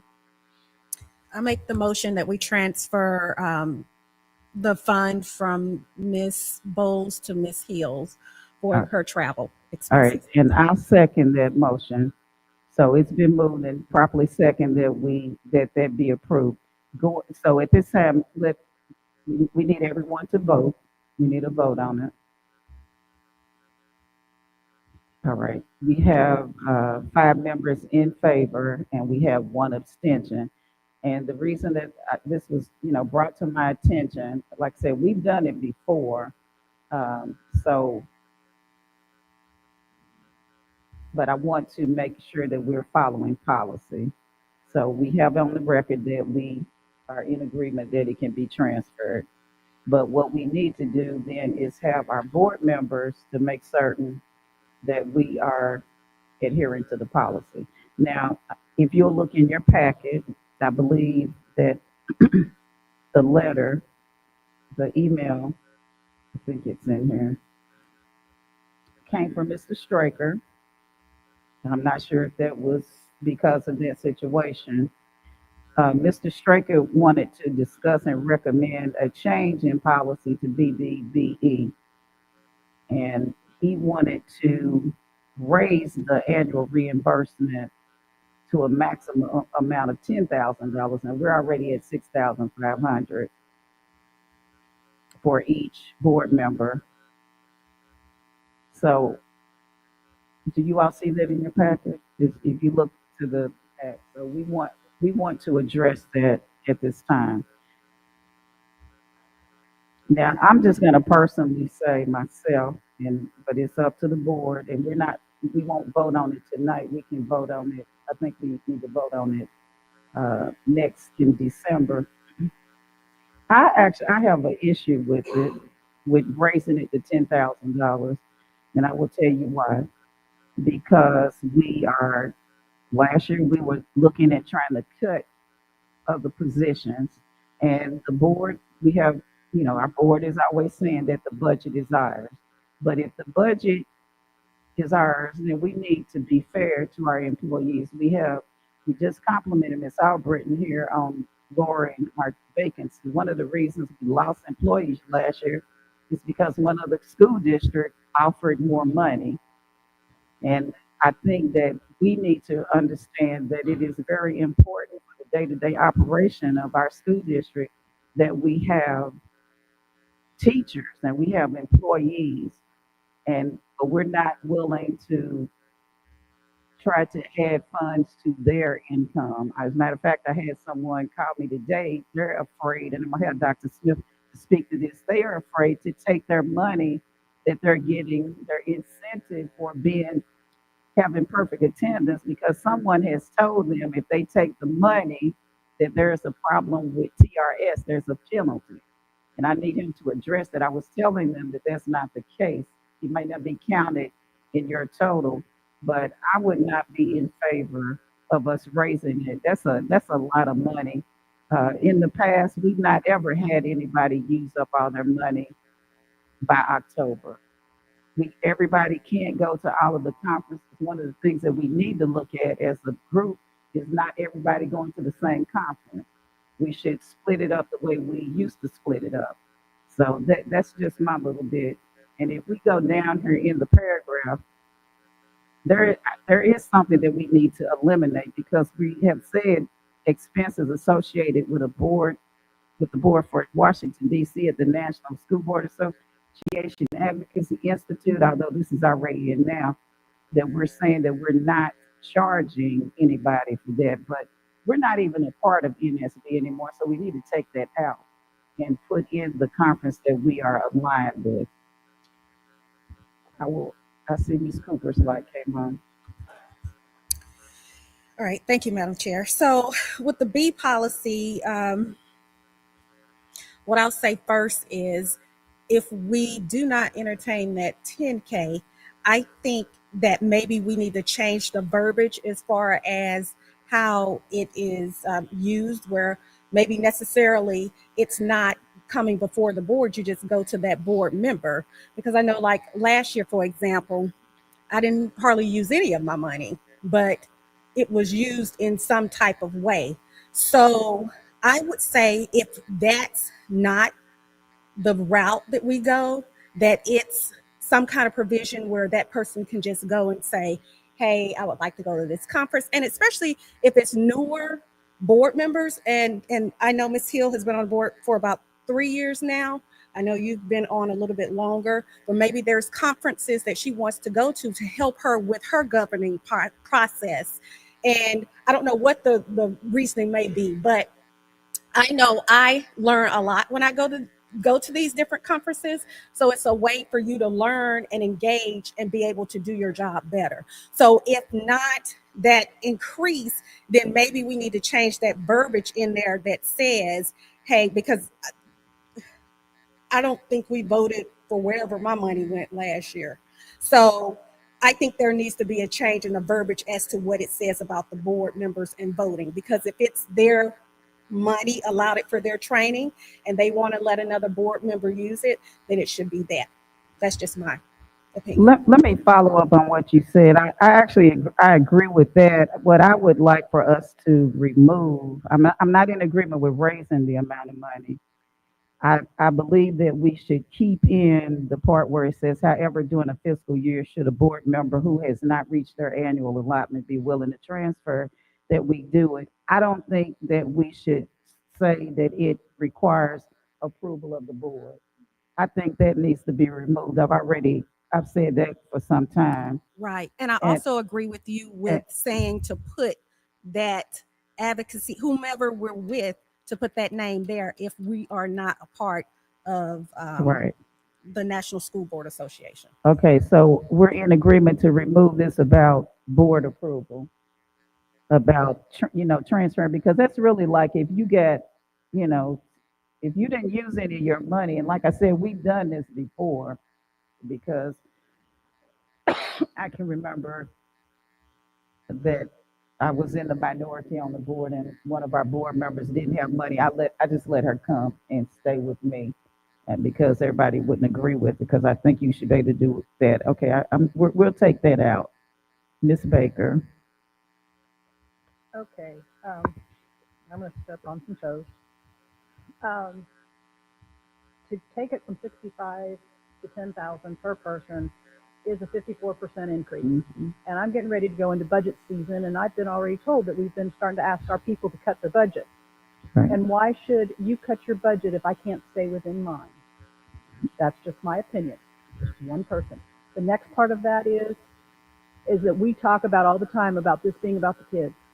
Mhm. And I have had over the years, my children went through this district, first grade through 12th, and listening to teachers say, I would love to take my children, my class, on this field trip, but we don't have money. Or I'd like to give them this experience and we don't have money. I will tell you right now, if they pass this, I have $3,500 in my budget for any teacher who wants to take their kid on a trip. Right. Because we have kids in this county who have not left the county, much less the state. So if we want to talk about kids, there's my opinion. Right. And I'm in agreement with you on that, because I've taught and saw children just in amazement. They live in Clayton County. They'd never even been in the city of Atlanta before. And they were saying, oh, Miss Gorey, look at those skyscrapers. I was in shock that they never even been downtown. Mr. Straker. Yes, I'm one of the individuals that never uses my budget also. Never. And I mean, never in 9 years. The purpose of that consideration was simply because of inflation and the rising costs in the different conferences. And lastly, the major goal of that amendment was to get us to at least discuss the matter. The matter has been discussed. I'm curious to where everybody else stands. And if everybody feels as though we don't need that raise, then let's move on from that. But let's use this as a practice of discussing each and every one of our policies and throwing out the wildest thing we possibly can so that the discussion can be done. Mission accomplished. Do we have anybody else that wants it to go up to the 10,000? I'm good with it staying the same. That's what it is, Madam Chair, Vice Chair, in concert to what my colleagues are stating as well. Um, Case in point, when we saw the children over at the aquarium, and we were there when Blessed Spirit, Brian was there to see our children in awe from Riverdale and Callaway, who had never been outside of Clayton County. That proved in itself. So I think that we should let it stay. Also, I'd like to see from us, if Kim can get this for us through Madam Chair, the list of conferences that we are, as you said, what we're associated with. Because it's like when we're looking at these conferences, we're like, here, I want to go here, I want to go here. And I like to know, Dee would like to know, what can I go to and what I am restricted to that falls in line with the budget? Because I'm one that don't use my money that much. But at the same time, I like to know if there's an opportunity that arises that I'll know which conference I'm in and stay in compliance with the budget that we have going forward. Okay. All right. So we will take, we have discussed this and we're not going to go with this $10,000. We're not raising it to $10,000. But what we are going to take out is we will take this out as far as the transfer is concerned. We will allow each board member to transfer. Now, but one thing I am going to add to this is that when Ms. Blackwood asks you if you are going to transfer your money, then you will need to put it in writing that you are transferring it because we have to be audited.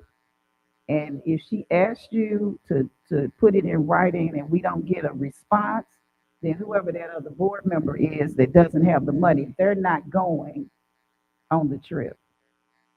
Because we had to beg people to sign off on this. And we don't want people mad at Ms. Blackwood because board members won't adhere to the policy. So we will add that it needs to be put in writing that you're willing to give it up.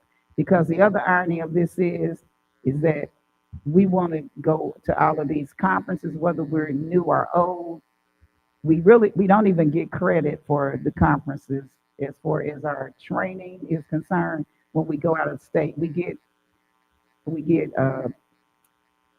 compensated as far as the training hours when we are in state. And believe me, the people out of state, they don't know any more than the people in state. And I actually went to a really nice conference this past week and that was free. And I know that some of the members on this board were contacted to attend it, but nobody responded. And it was really a great conference because one of the things that we discussed were charter schools. We discussed funding, and the other people that attended this conference were newly elected state representatives and state senators, and they really needed to learn some information because they stand in the way of so many things that we can't get.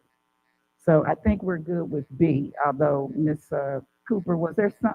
What did you? I don't recall seeing what you sent us. Was it on this policy or was it on another one? It's BBBE and BBI. All right. Well, do we have it in our email? I did. I sent it. Can you all look at it? Because I don't recall. And I can tell you why they look at it. So with BBBE is the board member compensation and expenses.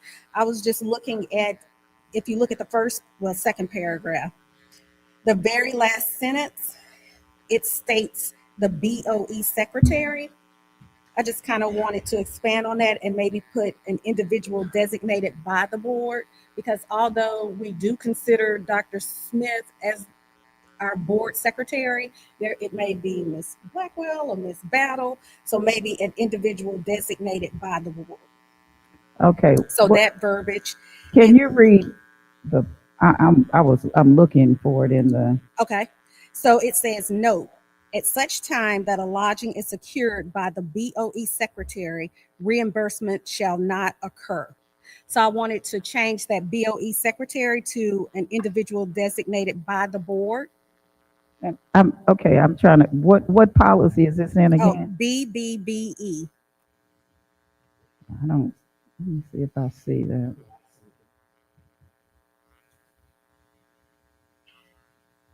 You see it?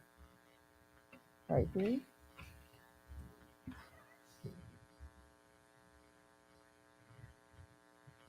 Well, okay, we're taking it out, so we don't need to. BBBE. Yeah. Is this the same Triple one? BE. It is a BBE. It's not in that packet because it's not. That was.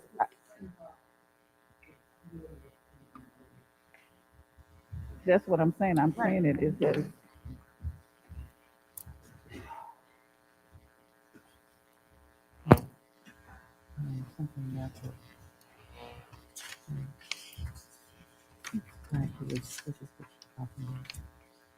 Oh, okay.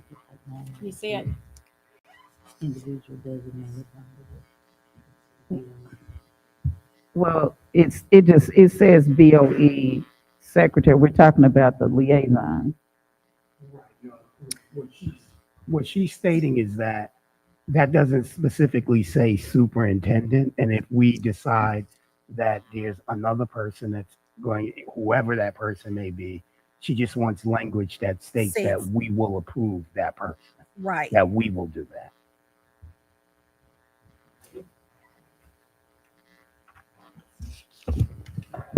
That would typically be this, instead of BOE secretary. And that is a phrase that is confusing because technically under the law, the superintendent is the legal Yeah, secretary. he's But the that phrase is secretary. meant to refer to, So we can't remove that. but that one should probably be the superintendent or designee. That's someone the administration word, should appoint, designee. not the board. Yeah. Right. Yes. Yeah, So yeah. that verbiage that Clem said. Right, designee. Okay, but So she wants that word, well, secretary changed to designee. no, we have the secretary is the superintendent. We can put a slash and add. Is that defined as the Yes, he's the superintendent? secretary to the That is board. technically right. I believe this policy, though, was referring to the staff members supporting the BOE historically, years ago. Well, he isn't. He isn't. Right now, it says at such time the secretary. Well, when they're referring to the secretary, they're talking about the person that works for us. So So what designate? She's handling that for us. So okay. Correct. Designee doesn't clarify anything either. It does because it states whoever we choose.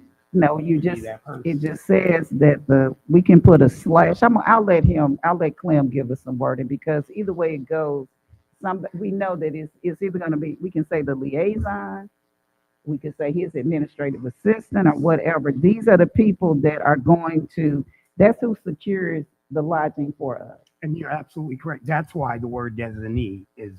But we just put who it is. So do you How do we think, know who Clem, it's going to be next year? can you come up with some verbiage? Okay. So that's that one. Clem is going to come up with some verbiage. And then BBI, the first paragraph. We don't have that's why we should have gotten somebody. It should have been sent to us. Yeah. So I just printed it out offline. So BBI says board members may not attempt to exercise individual authority over the district or its employees, except, I want to change that except to individually. It should not. It shouldn't be an except anywhere. So Clem, if you could look at that one, BBI. How about you just share that with us? Okay, you want, let me get Cam, hold on. Can you just send it to us, please? Because no board members shouldn't have anything to do with any authority over anybody. And then Kim's going to make copies for us. And then the last paragraph, it has an except, and I want to remove that one too. Okay, so we can go on because we're not gonna be able to discuss it because we will look at it tonight and share the information. We'll share it with Clem and we can get proper wording. Okay, we are just let us finish this up, please, and because we can't do anything until everybody sees it. Do we have anything on the C policies? No changes on C. All right. I think we're off the policies. Let's go to the next item, which are the board calendars.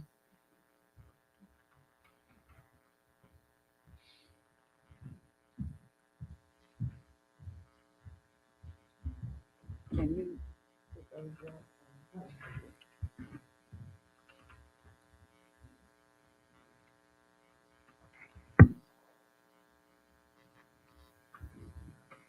All right, we have two proposals for the board calendars. We had the one proposal, which was to have a combined board meeting and work session every month.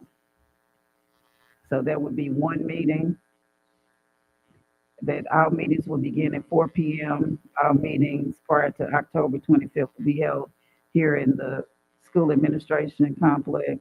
The other ones may be at the performing arts that's due to construction. That is the draft for the once a month.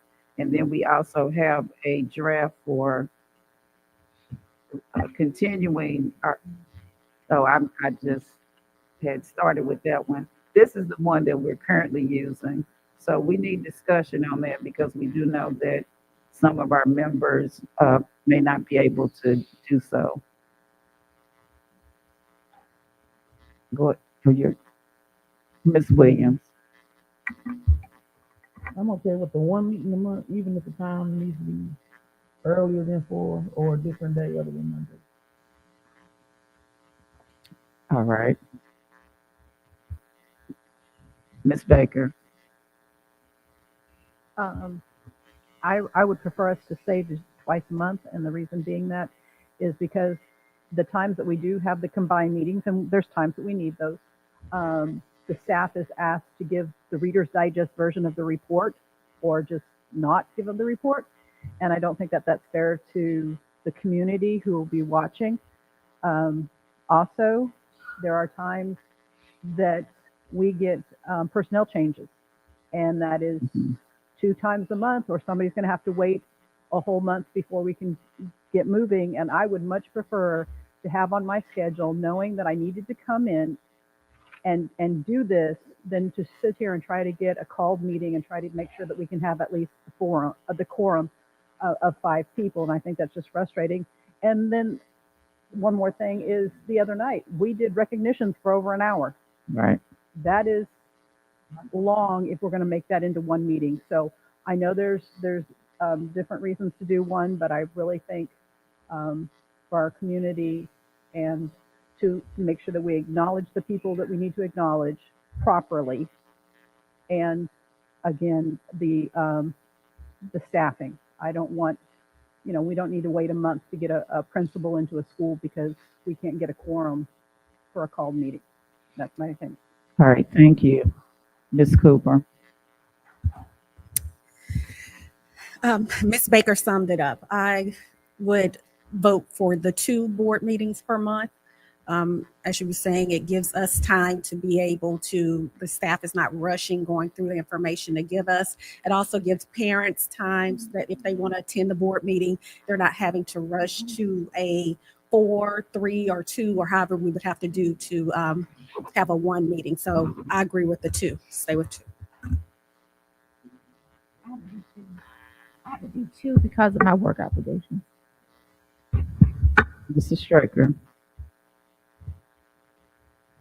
It would be my personal preference to do one a month, but being that my colleagues have that conflict, as I stated before, when this board changes its current members, and it's stated to them as they are coming in that it is a one board meeting, only at that point would I be able to support one board meeting. Okay. My personal preference is one, but understanding my colleagues' conflict, I would have to vote with 2. Ms. Williams. They're saying about rushing reports. It's going to be the same one report that we get already. We only have one work session. The other meeting is just recognitions and voting. So it's not going to be any reports rushed or anything else changed except for one meeting a month. All right. Well, I'll give my opinion. I'm going to almost ditto what Mr. Straker said. I would prefer if we went to the one meeting, but I am going to acknowledge the fact that we have a board member that cannot, has to do 2. The last time we had this discussion, we had some people that said that, they could only do, they have to do 2, but then then I find it interesting that when other activities occur, they can show up for that. I think that at some point we need to look at the fact that regardless of whether we have a lengthy recognition time or not, it is a little bit more beneficial to our staff, and that's who I think about is our staff. But I don't want to hurt anybody that needs to have the two meetings, so I'm understanding. And not necessarily when the board changes, because the board can still stay as it is, but it does matter to some of our board members that can't get off from work at that time to have the one. But we're going to continue. If somebody makes a suggestion, all we're doing is putting it out there and putting it up for a vote because everybody has their right to the opinion as to whether or not which way they want to go. So I think we discussed it. We'll vote on that in December. And I will, since Ms. Baker did mention that about the recognitions, we need to do something about those recognitions as well. Because it looks like now we're having a competition with how many people come in here and get recognized. We had some recognitions last year, and a recognition means that you're probably given an award for the first time. But when you recognize people and they walk up on the stage with a trophy, they've already been recognized. And so we don't need some things to be duplicated. And it also I would like if we could be more child focused and recognize our students. Because we did something last week, you made me miss my own child's recognition because I didn't expect to come in here and see 100 people getting recognitions. And also, I'm going to say to the board members, whoever the chair and the vice chair are, please follow what the protocol says. And that says that you send that information to the board chair and the vice chair because we get surprises too. We come in and find out somebody's giving out 1 million recognitions and they haven't followed any of the protocol for the officers. Mr. Straker.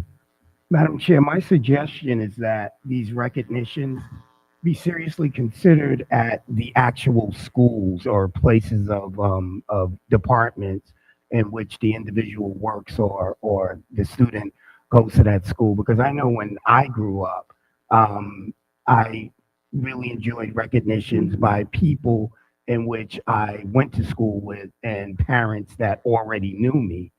I think when they come here, they've never seen me in their life, and Right. how much weight does that really mean in the recognition? That's a good thought, Mr. Straker. Ms. Cooper. And Madam Chair, I would like to make a suggestion too. When we're giving out these recognitions, is there some way that the entire board could get that information? Because I understand what you were saying. Sometimes we're standing up here and we really don't know what recognitions are coming through. So that would be a great idea if you could send out a list of all the recognitions. Well, that's what I'm saying. We don't get a list from our own members, and then the surprise comes from the district. See, we don't get the district, and I think what needs to be, maybe we need to give some guidelines to the members of, the superintendent staff that don't just bring everybody in here over for recognition. Because, like I said, last year we had people come up on the stage with a trophy that y'all already gave them a recognition. So, why we doing it again? So, but I'm gonna tell you, I'm gonna give you warning now. Next board meeting, have your comfortable shoes on because we are going to have a lot of recognitions because these recognitions will really, no, they will be for the students. Don't throw your hands up. We got a volleyball championships. If they walking in here, first time they've ever had a volleyball championship. North Clayton Middle School's coming in with the 3P, so don't throw your hands up. And Stillwell's coming in here because that's the first time they ever won one act play. So you just put your comfortable shoes on and be ready. If you can't stand up, then get a chair. So okay.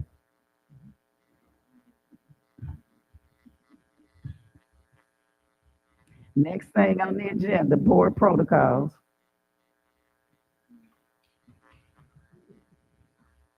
We, we need to, did I skip the board training calendar? It's all right, we don't really need to vote on that. That is for your information, but she put the board training calendar. We already approved that. We did that. We already did it by consent, so we're not going to vote on it. We've already approved that. It's up there because I forgot to put it actually on an agenda so that the public could see it, so that we don't need to vote on it because we've already approved it. The next item are the board protocols, and I have passed those out to you. These are what we agreed to do. And we've had a discussion about them. Please make certain that if there is something you want to change, then send that information before we come to the meeting. But those are our protocols. Mainly, number one, we need to, respect each other, respect everybody's opinion. And, like I said, be cognizant of some of the demands that we're putting on each other, on our staff, because I know that we get so many calendar invites. We try to support everything, but we can't do everything. And then we put a lot on our staff. Now, I sent that to you in the in e-board. Is there anything on there now? While you have the opportunity to look at those, is there anything on there now that you can see that we need to have a discussion on? What do you say? I say let us review it and then just send in anything. Well, this is one I've already sent it to you. I sent it to you, and we haven't. You said any changes now. What I asked you right now is there anything that you see now that we need to discuss? Because it was sent to you, and we should have already received the information.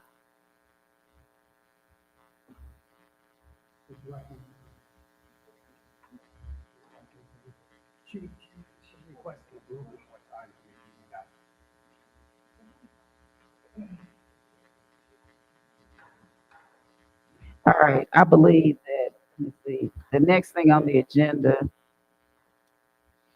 is to discuss, this is for action for the naming rights, professional service recommendation.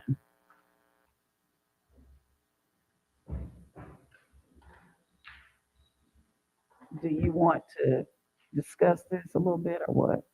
I mean, The foundation board of director members have voted and approved a vendor to handle the naming rights that we're submitting to the board for your consideration. Tell them the name of the. Ma'am? Tell them the name of the. Or do you want them to come up and say it? I would like for you to consider the vendor that we submitted to the Board of Education to handle the naming rights. Okay, I'll just say it, the collaborative firm. Are there any questions? No questions, Madam Chair. All right. Let me also check. Do y'all have any questions about this? Dr. Haney? There will be no conflict of interest with the collaborative firm, will it? No, ma'am. Okay, thank you.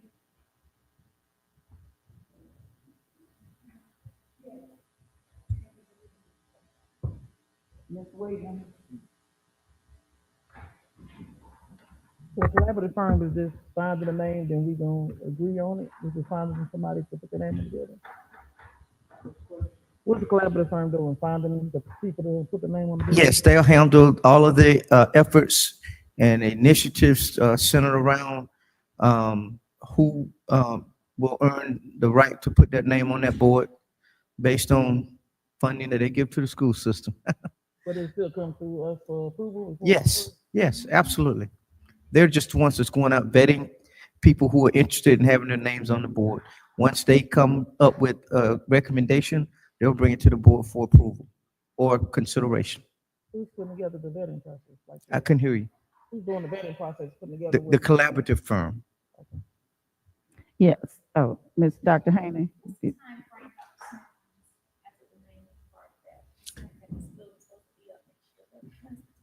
That's what I like Ms. Packer to give us some kind of deliverables as to this will be done, this is the tentative date, this, so we want. I can get that to you. They have given that to us on a document that I can share relative to the timeline that they, because there's a lot of stuff involved. They got a community input, et cetera. And then it's a time frame laid out. I can provide that document to you. Mhm. Ms. Packer and Chairman Desi, they might want to come up, but because I may be incorrect in saying this, you all want to come to the mic and then I say something wrong here. I personally, board members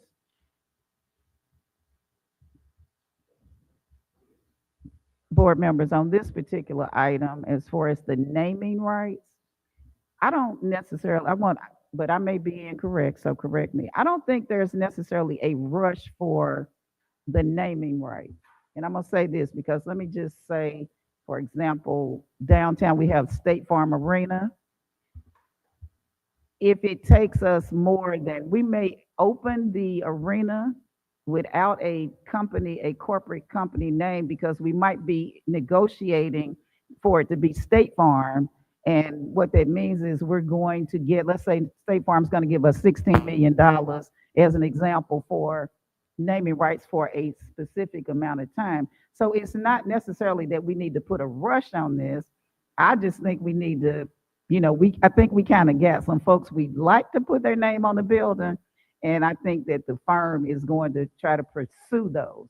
So it's not necessarily that we just have to have a name on top of the arena when it starts. Because when we go back and look at the Omni Hotel, when they built the Omni, it was the Omni. But then later on, it ended up being, well, now it's State Farm now. And it has been Phillips Arena. So actually the naming might actually change. It might not continue to be that name. We just might be looking like, okay, this time we're going to do State Farm, but then I'll throw out your comment. Georgia Power says, look, we can give you more than State Farm. So it's not a permanent name. We're letting the process play out, ma'am. Whomever the collaborative firm bring as a consideration after they vetted everybody, they've allowed folks to bid on it. Right. And then there's a sunset date. They don't have it in perpetuity. It will be generally for 5 years, 3 years, something of that nature. And then we go back out and see if anybody else wants to could be considered. They want to keep the name the same and give us additional money. But there are other aspects of the arena that has naming rights opportunities as well. The suites, the rooftop terrace, the conference center, the courtyard. They're doing all of that work, trying to make certain that we generate revenue. As case in point, well, I can't mention that just yet. There's been a naming right opportunity for another aspect of that's within that facility already. So it's more than just a big overall name. It's a lot of work that goes into generating funding based on folks wanting their name to be highlighted in numerous places in that one venue. I think that's what I just said. But we go ahead and get that done now, ma'am, and it will. But you're saying just wait and whenever we get the highest bid. I'm saying whatever they present, that's the same. They would have already done that. That's the same thing I said. Thank you, Mr. Striker. Well, if it shortens up this conversation, then I agree with you. Can we let Mr. Striker? Thank you. I just want to. That's what I said. I want to share with my board members. I was at the process in which they made the determination on this vendor. I was actually at that meeting. I don't know. This is why I keep saying the same thing over and over again. I believe that it's the executive director's responsibility and role to vet those individuals and then present it to her board.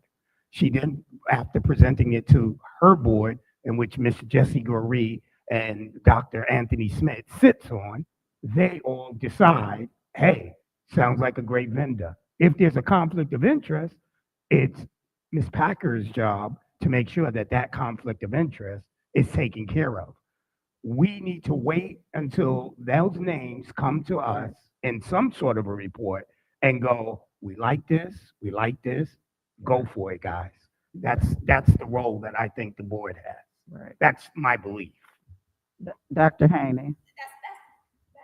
Clarification, Mr. Straker, Vice Chair, that's what I was trying to get at one last board meeting. That's why I said I would like to have um, descriptions as to what our role and what speaks as to what we do as a board, what the foundation does, so that these questions, because this is new for us, so that we'll know what our point of interest is and what our responsibilities is. And just what Dr. Smith explained, the scope of the naming, that helps me to understand better because I'm just thinking of the overall building, not understanding there are other pockets within that building that those other entities may want to name. So therefore, this is something that's new for me, learning curve for me. So I think once we get those delivered, this is what we do, foundation, da da da da. This would better help.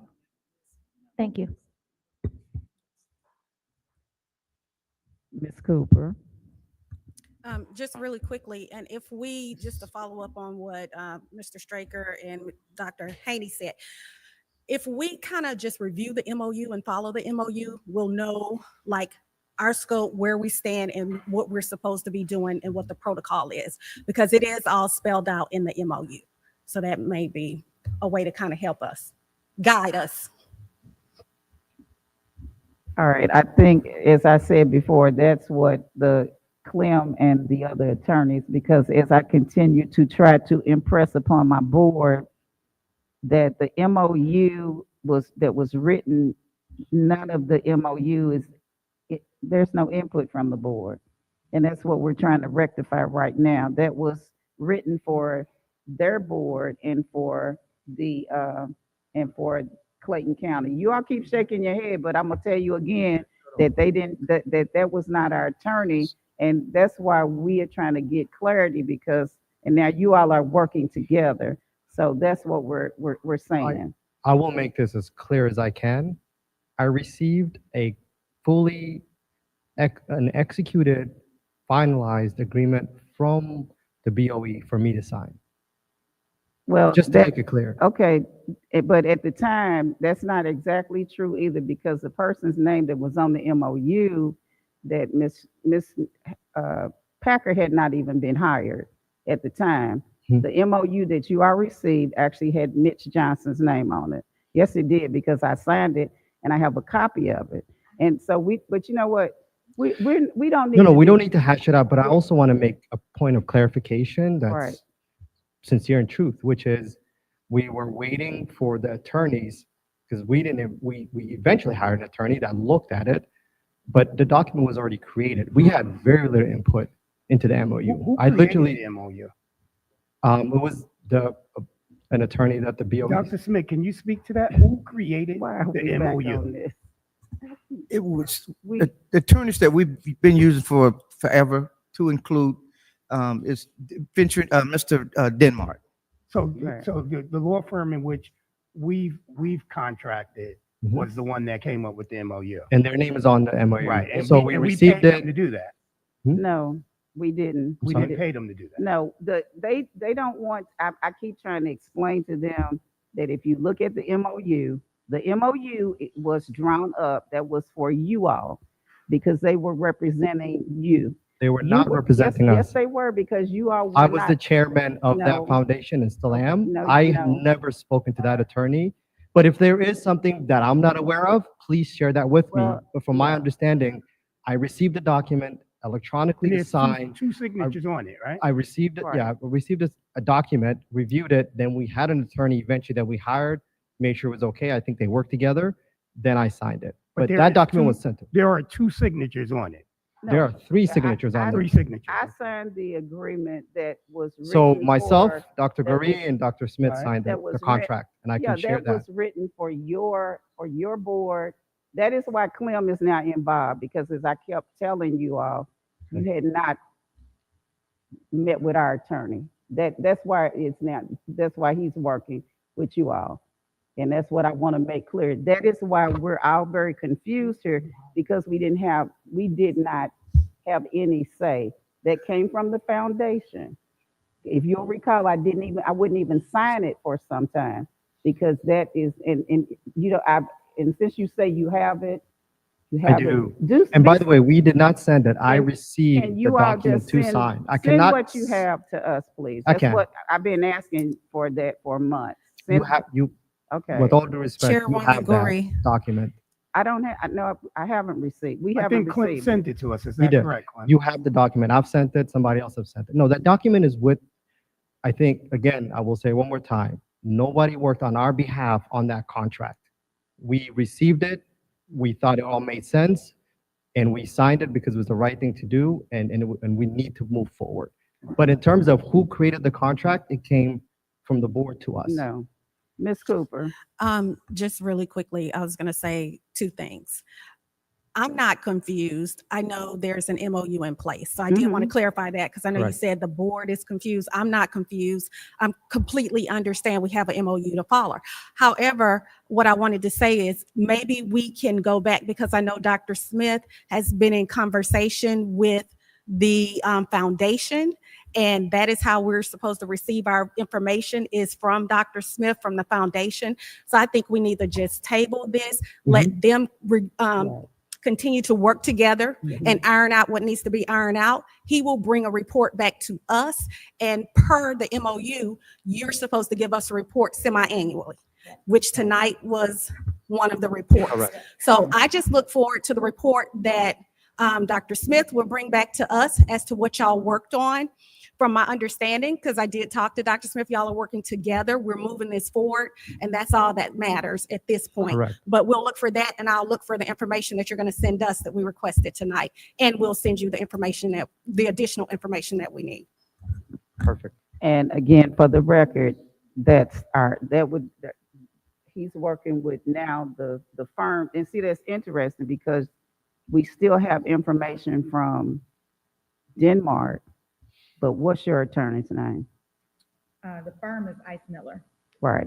And so the question is, how is that name continuing to be? Because now we also have other information from that attorney, and that is not that's not our attorney. But we'll discuss that at another time. And Go I ahead, think we have, I think Mr. we have a Doyle. good plan in place that gets us across the finish line, Madam Chair. Thank you. So at this time, we do need to vote on this.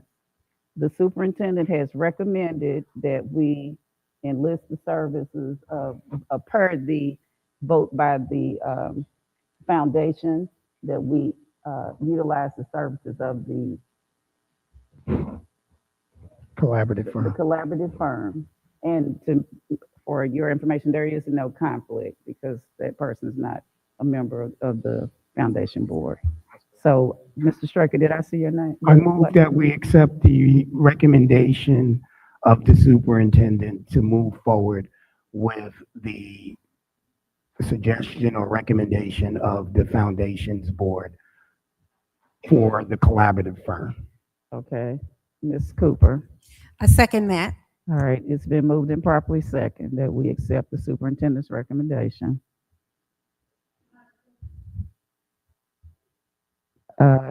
Yeah, you can pose a question. Huh?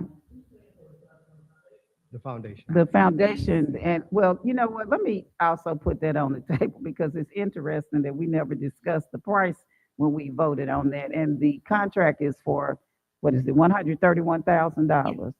So the contract is for $131,000. Okay, so we need a vote on that end. You guys don't vote?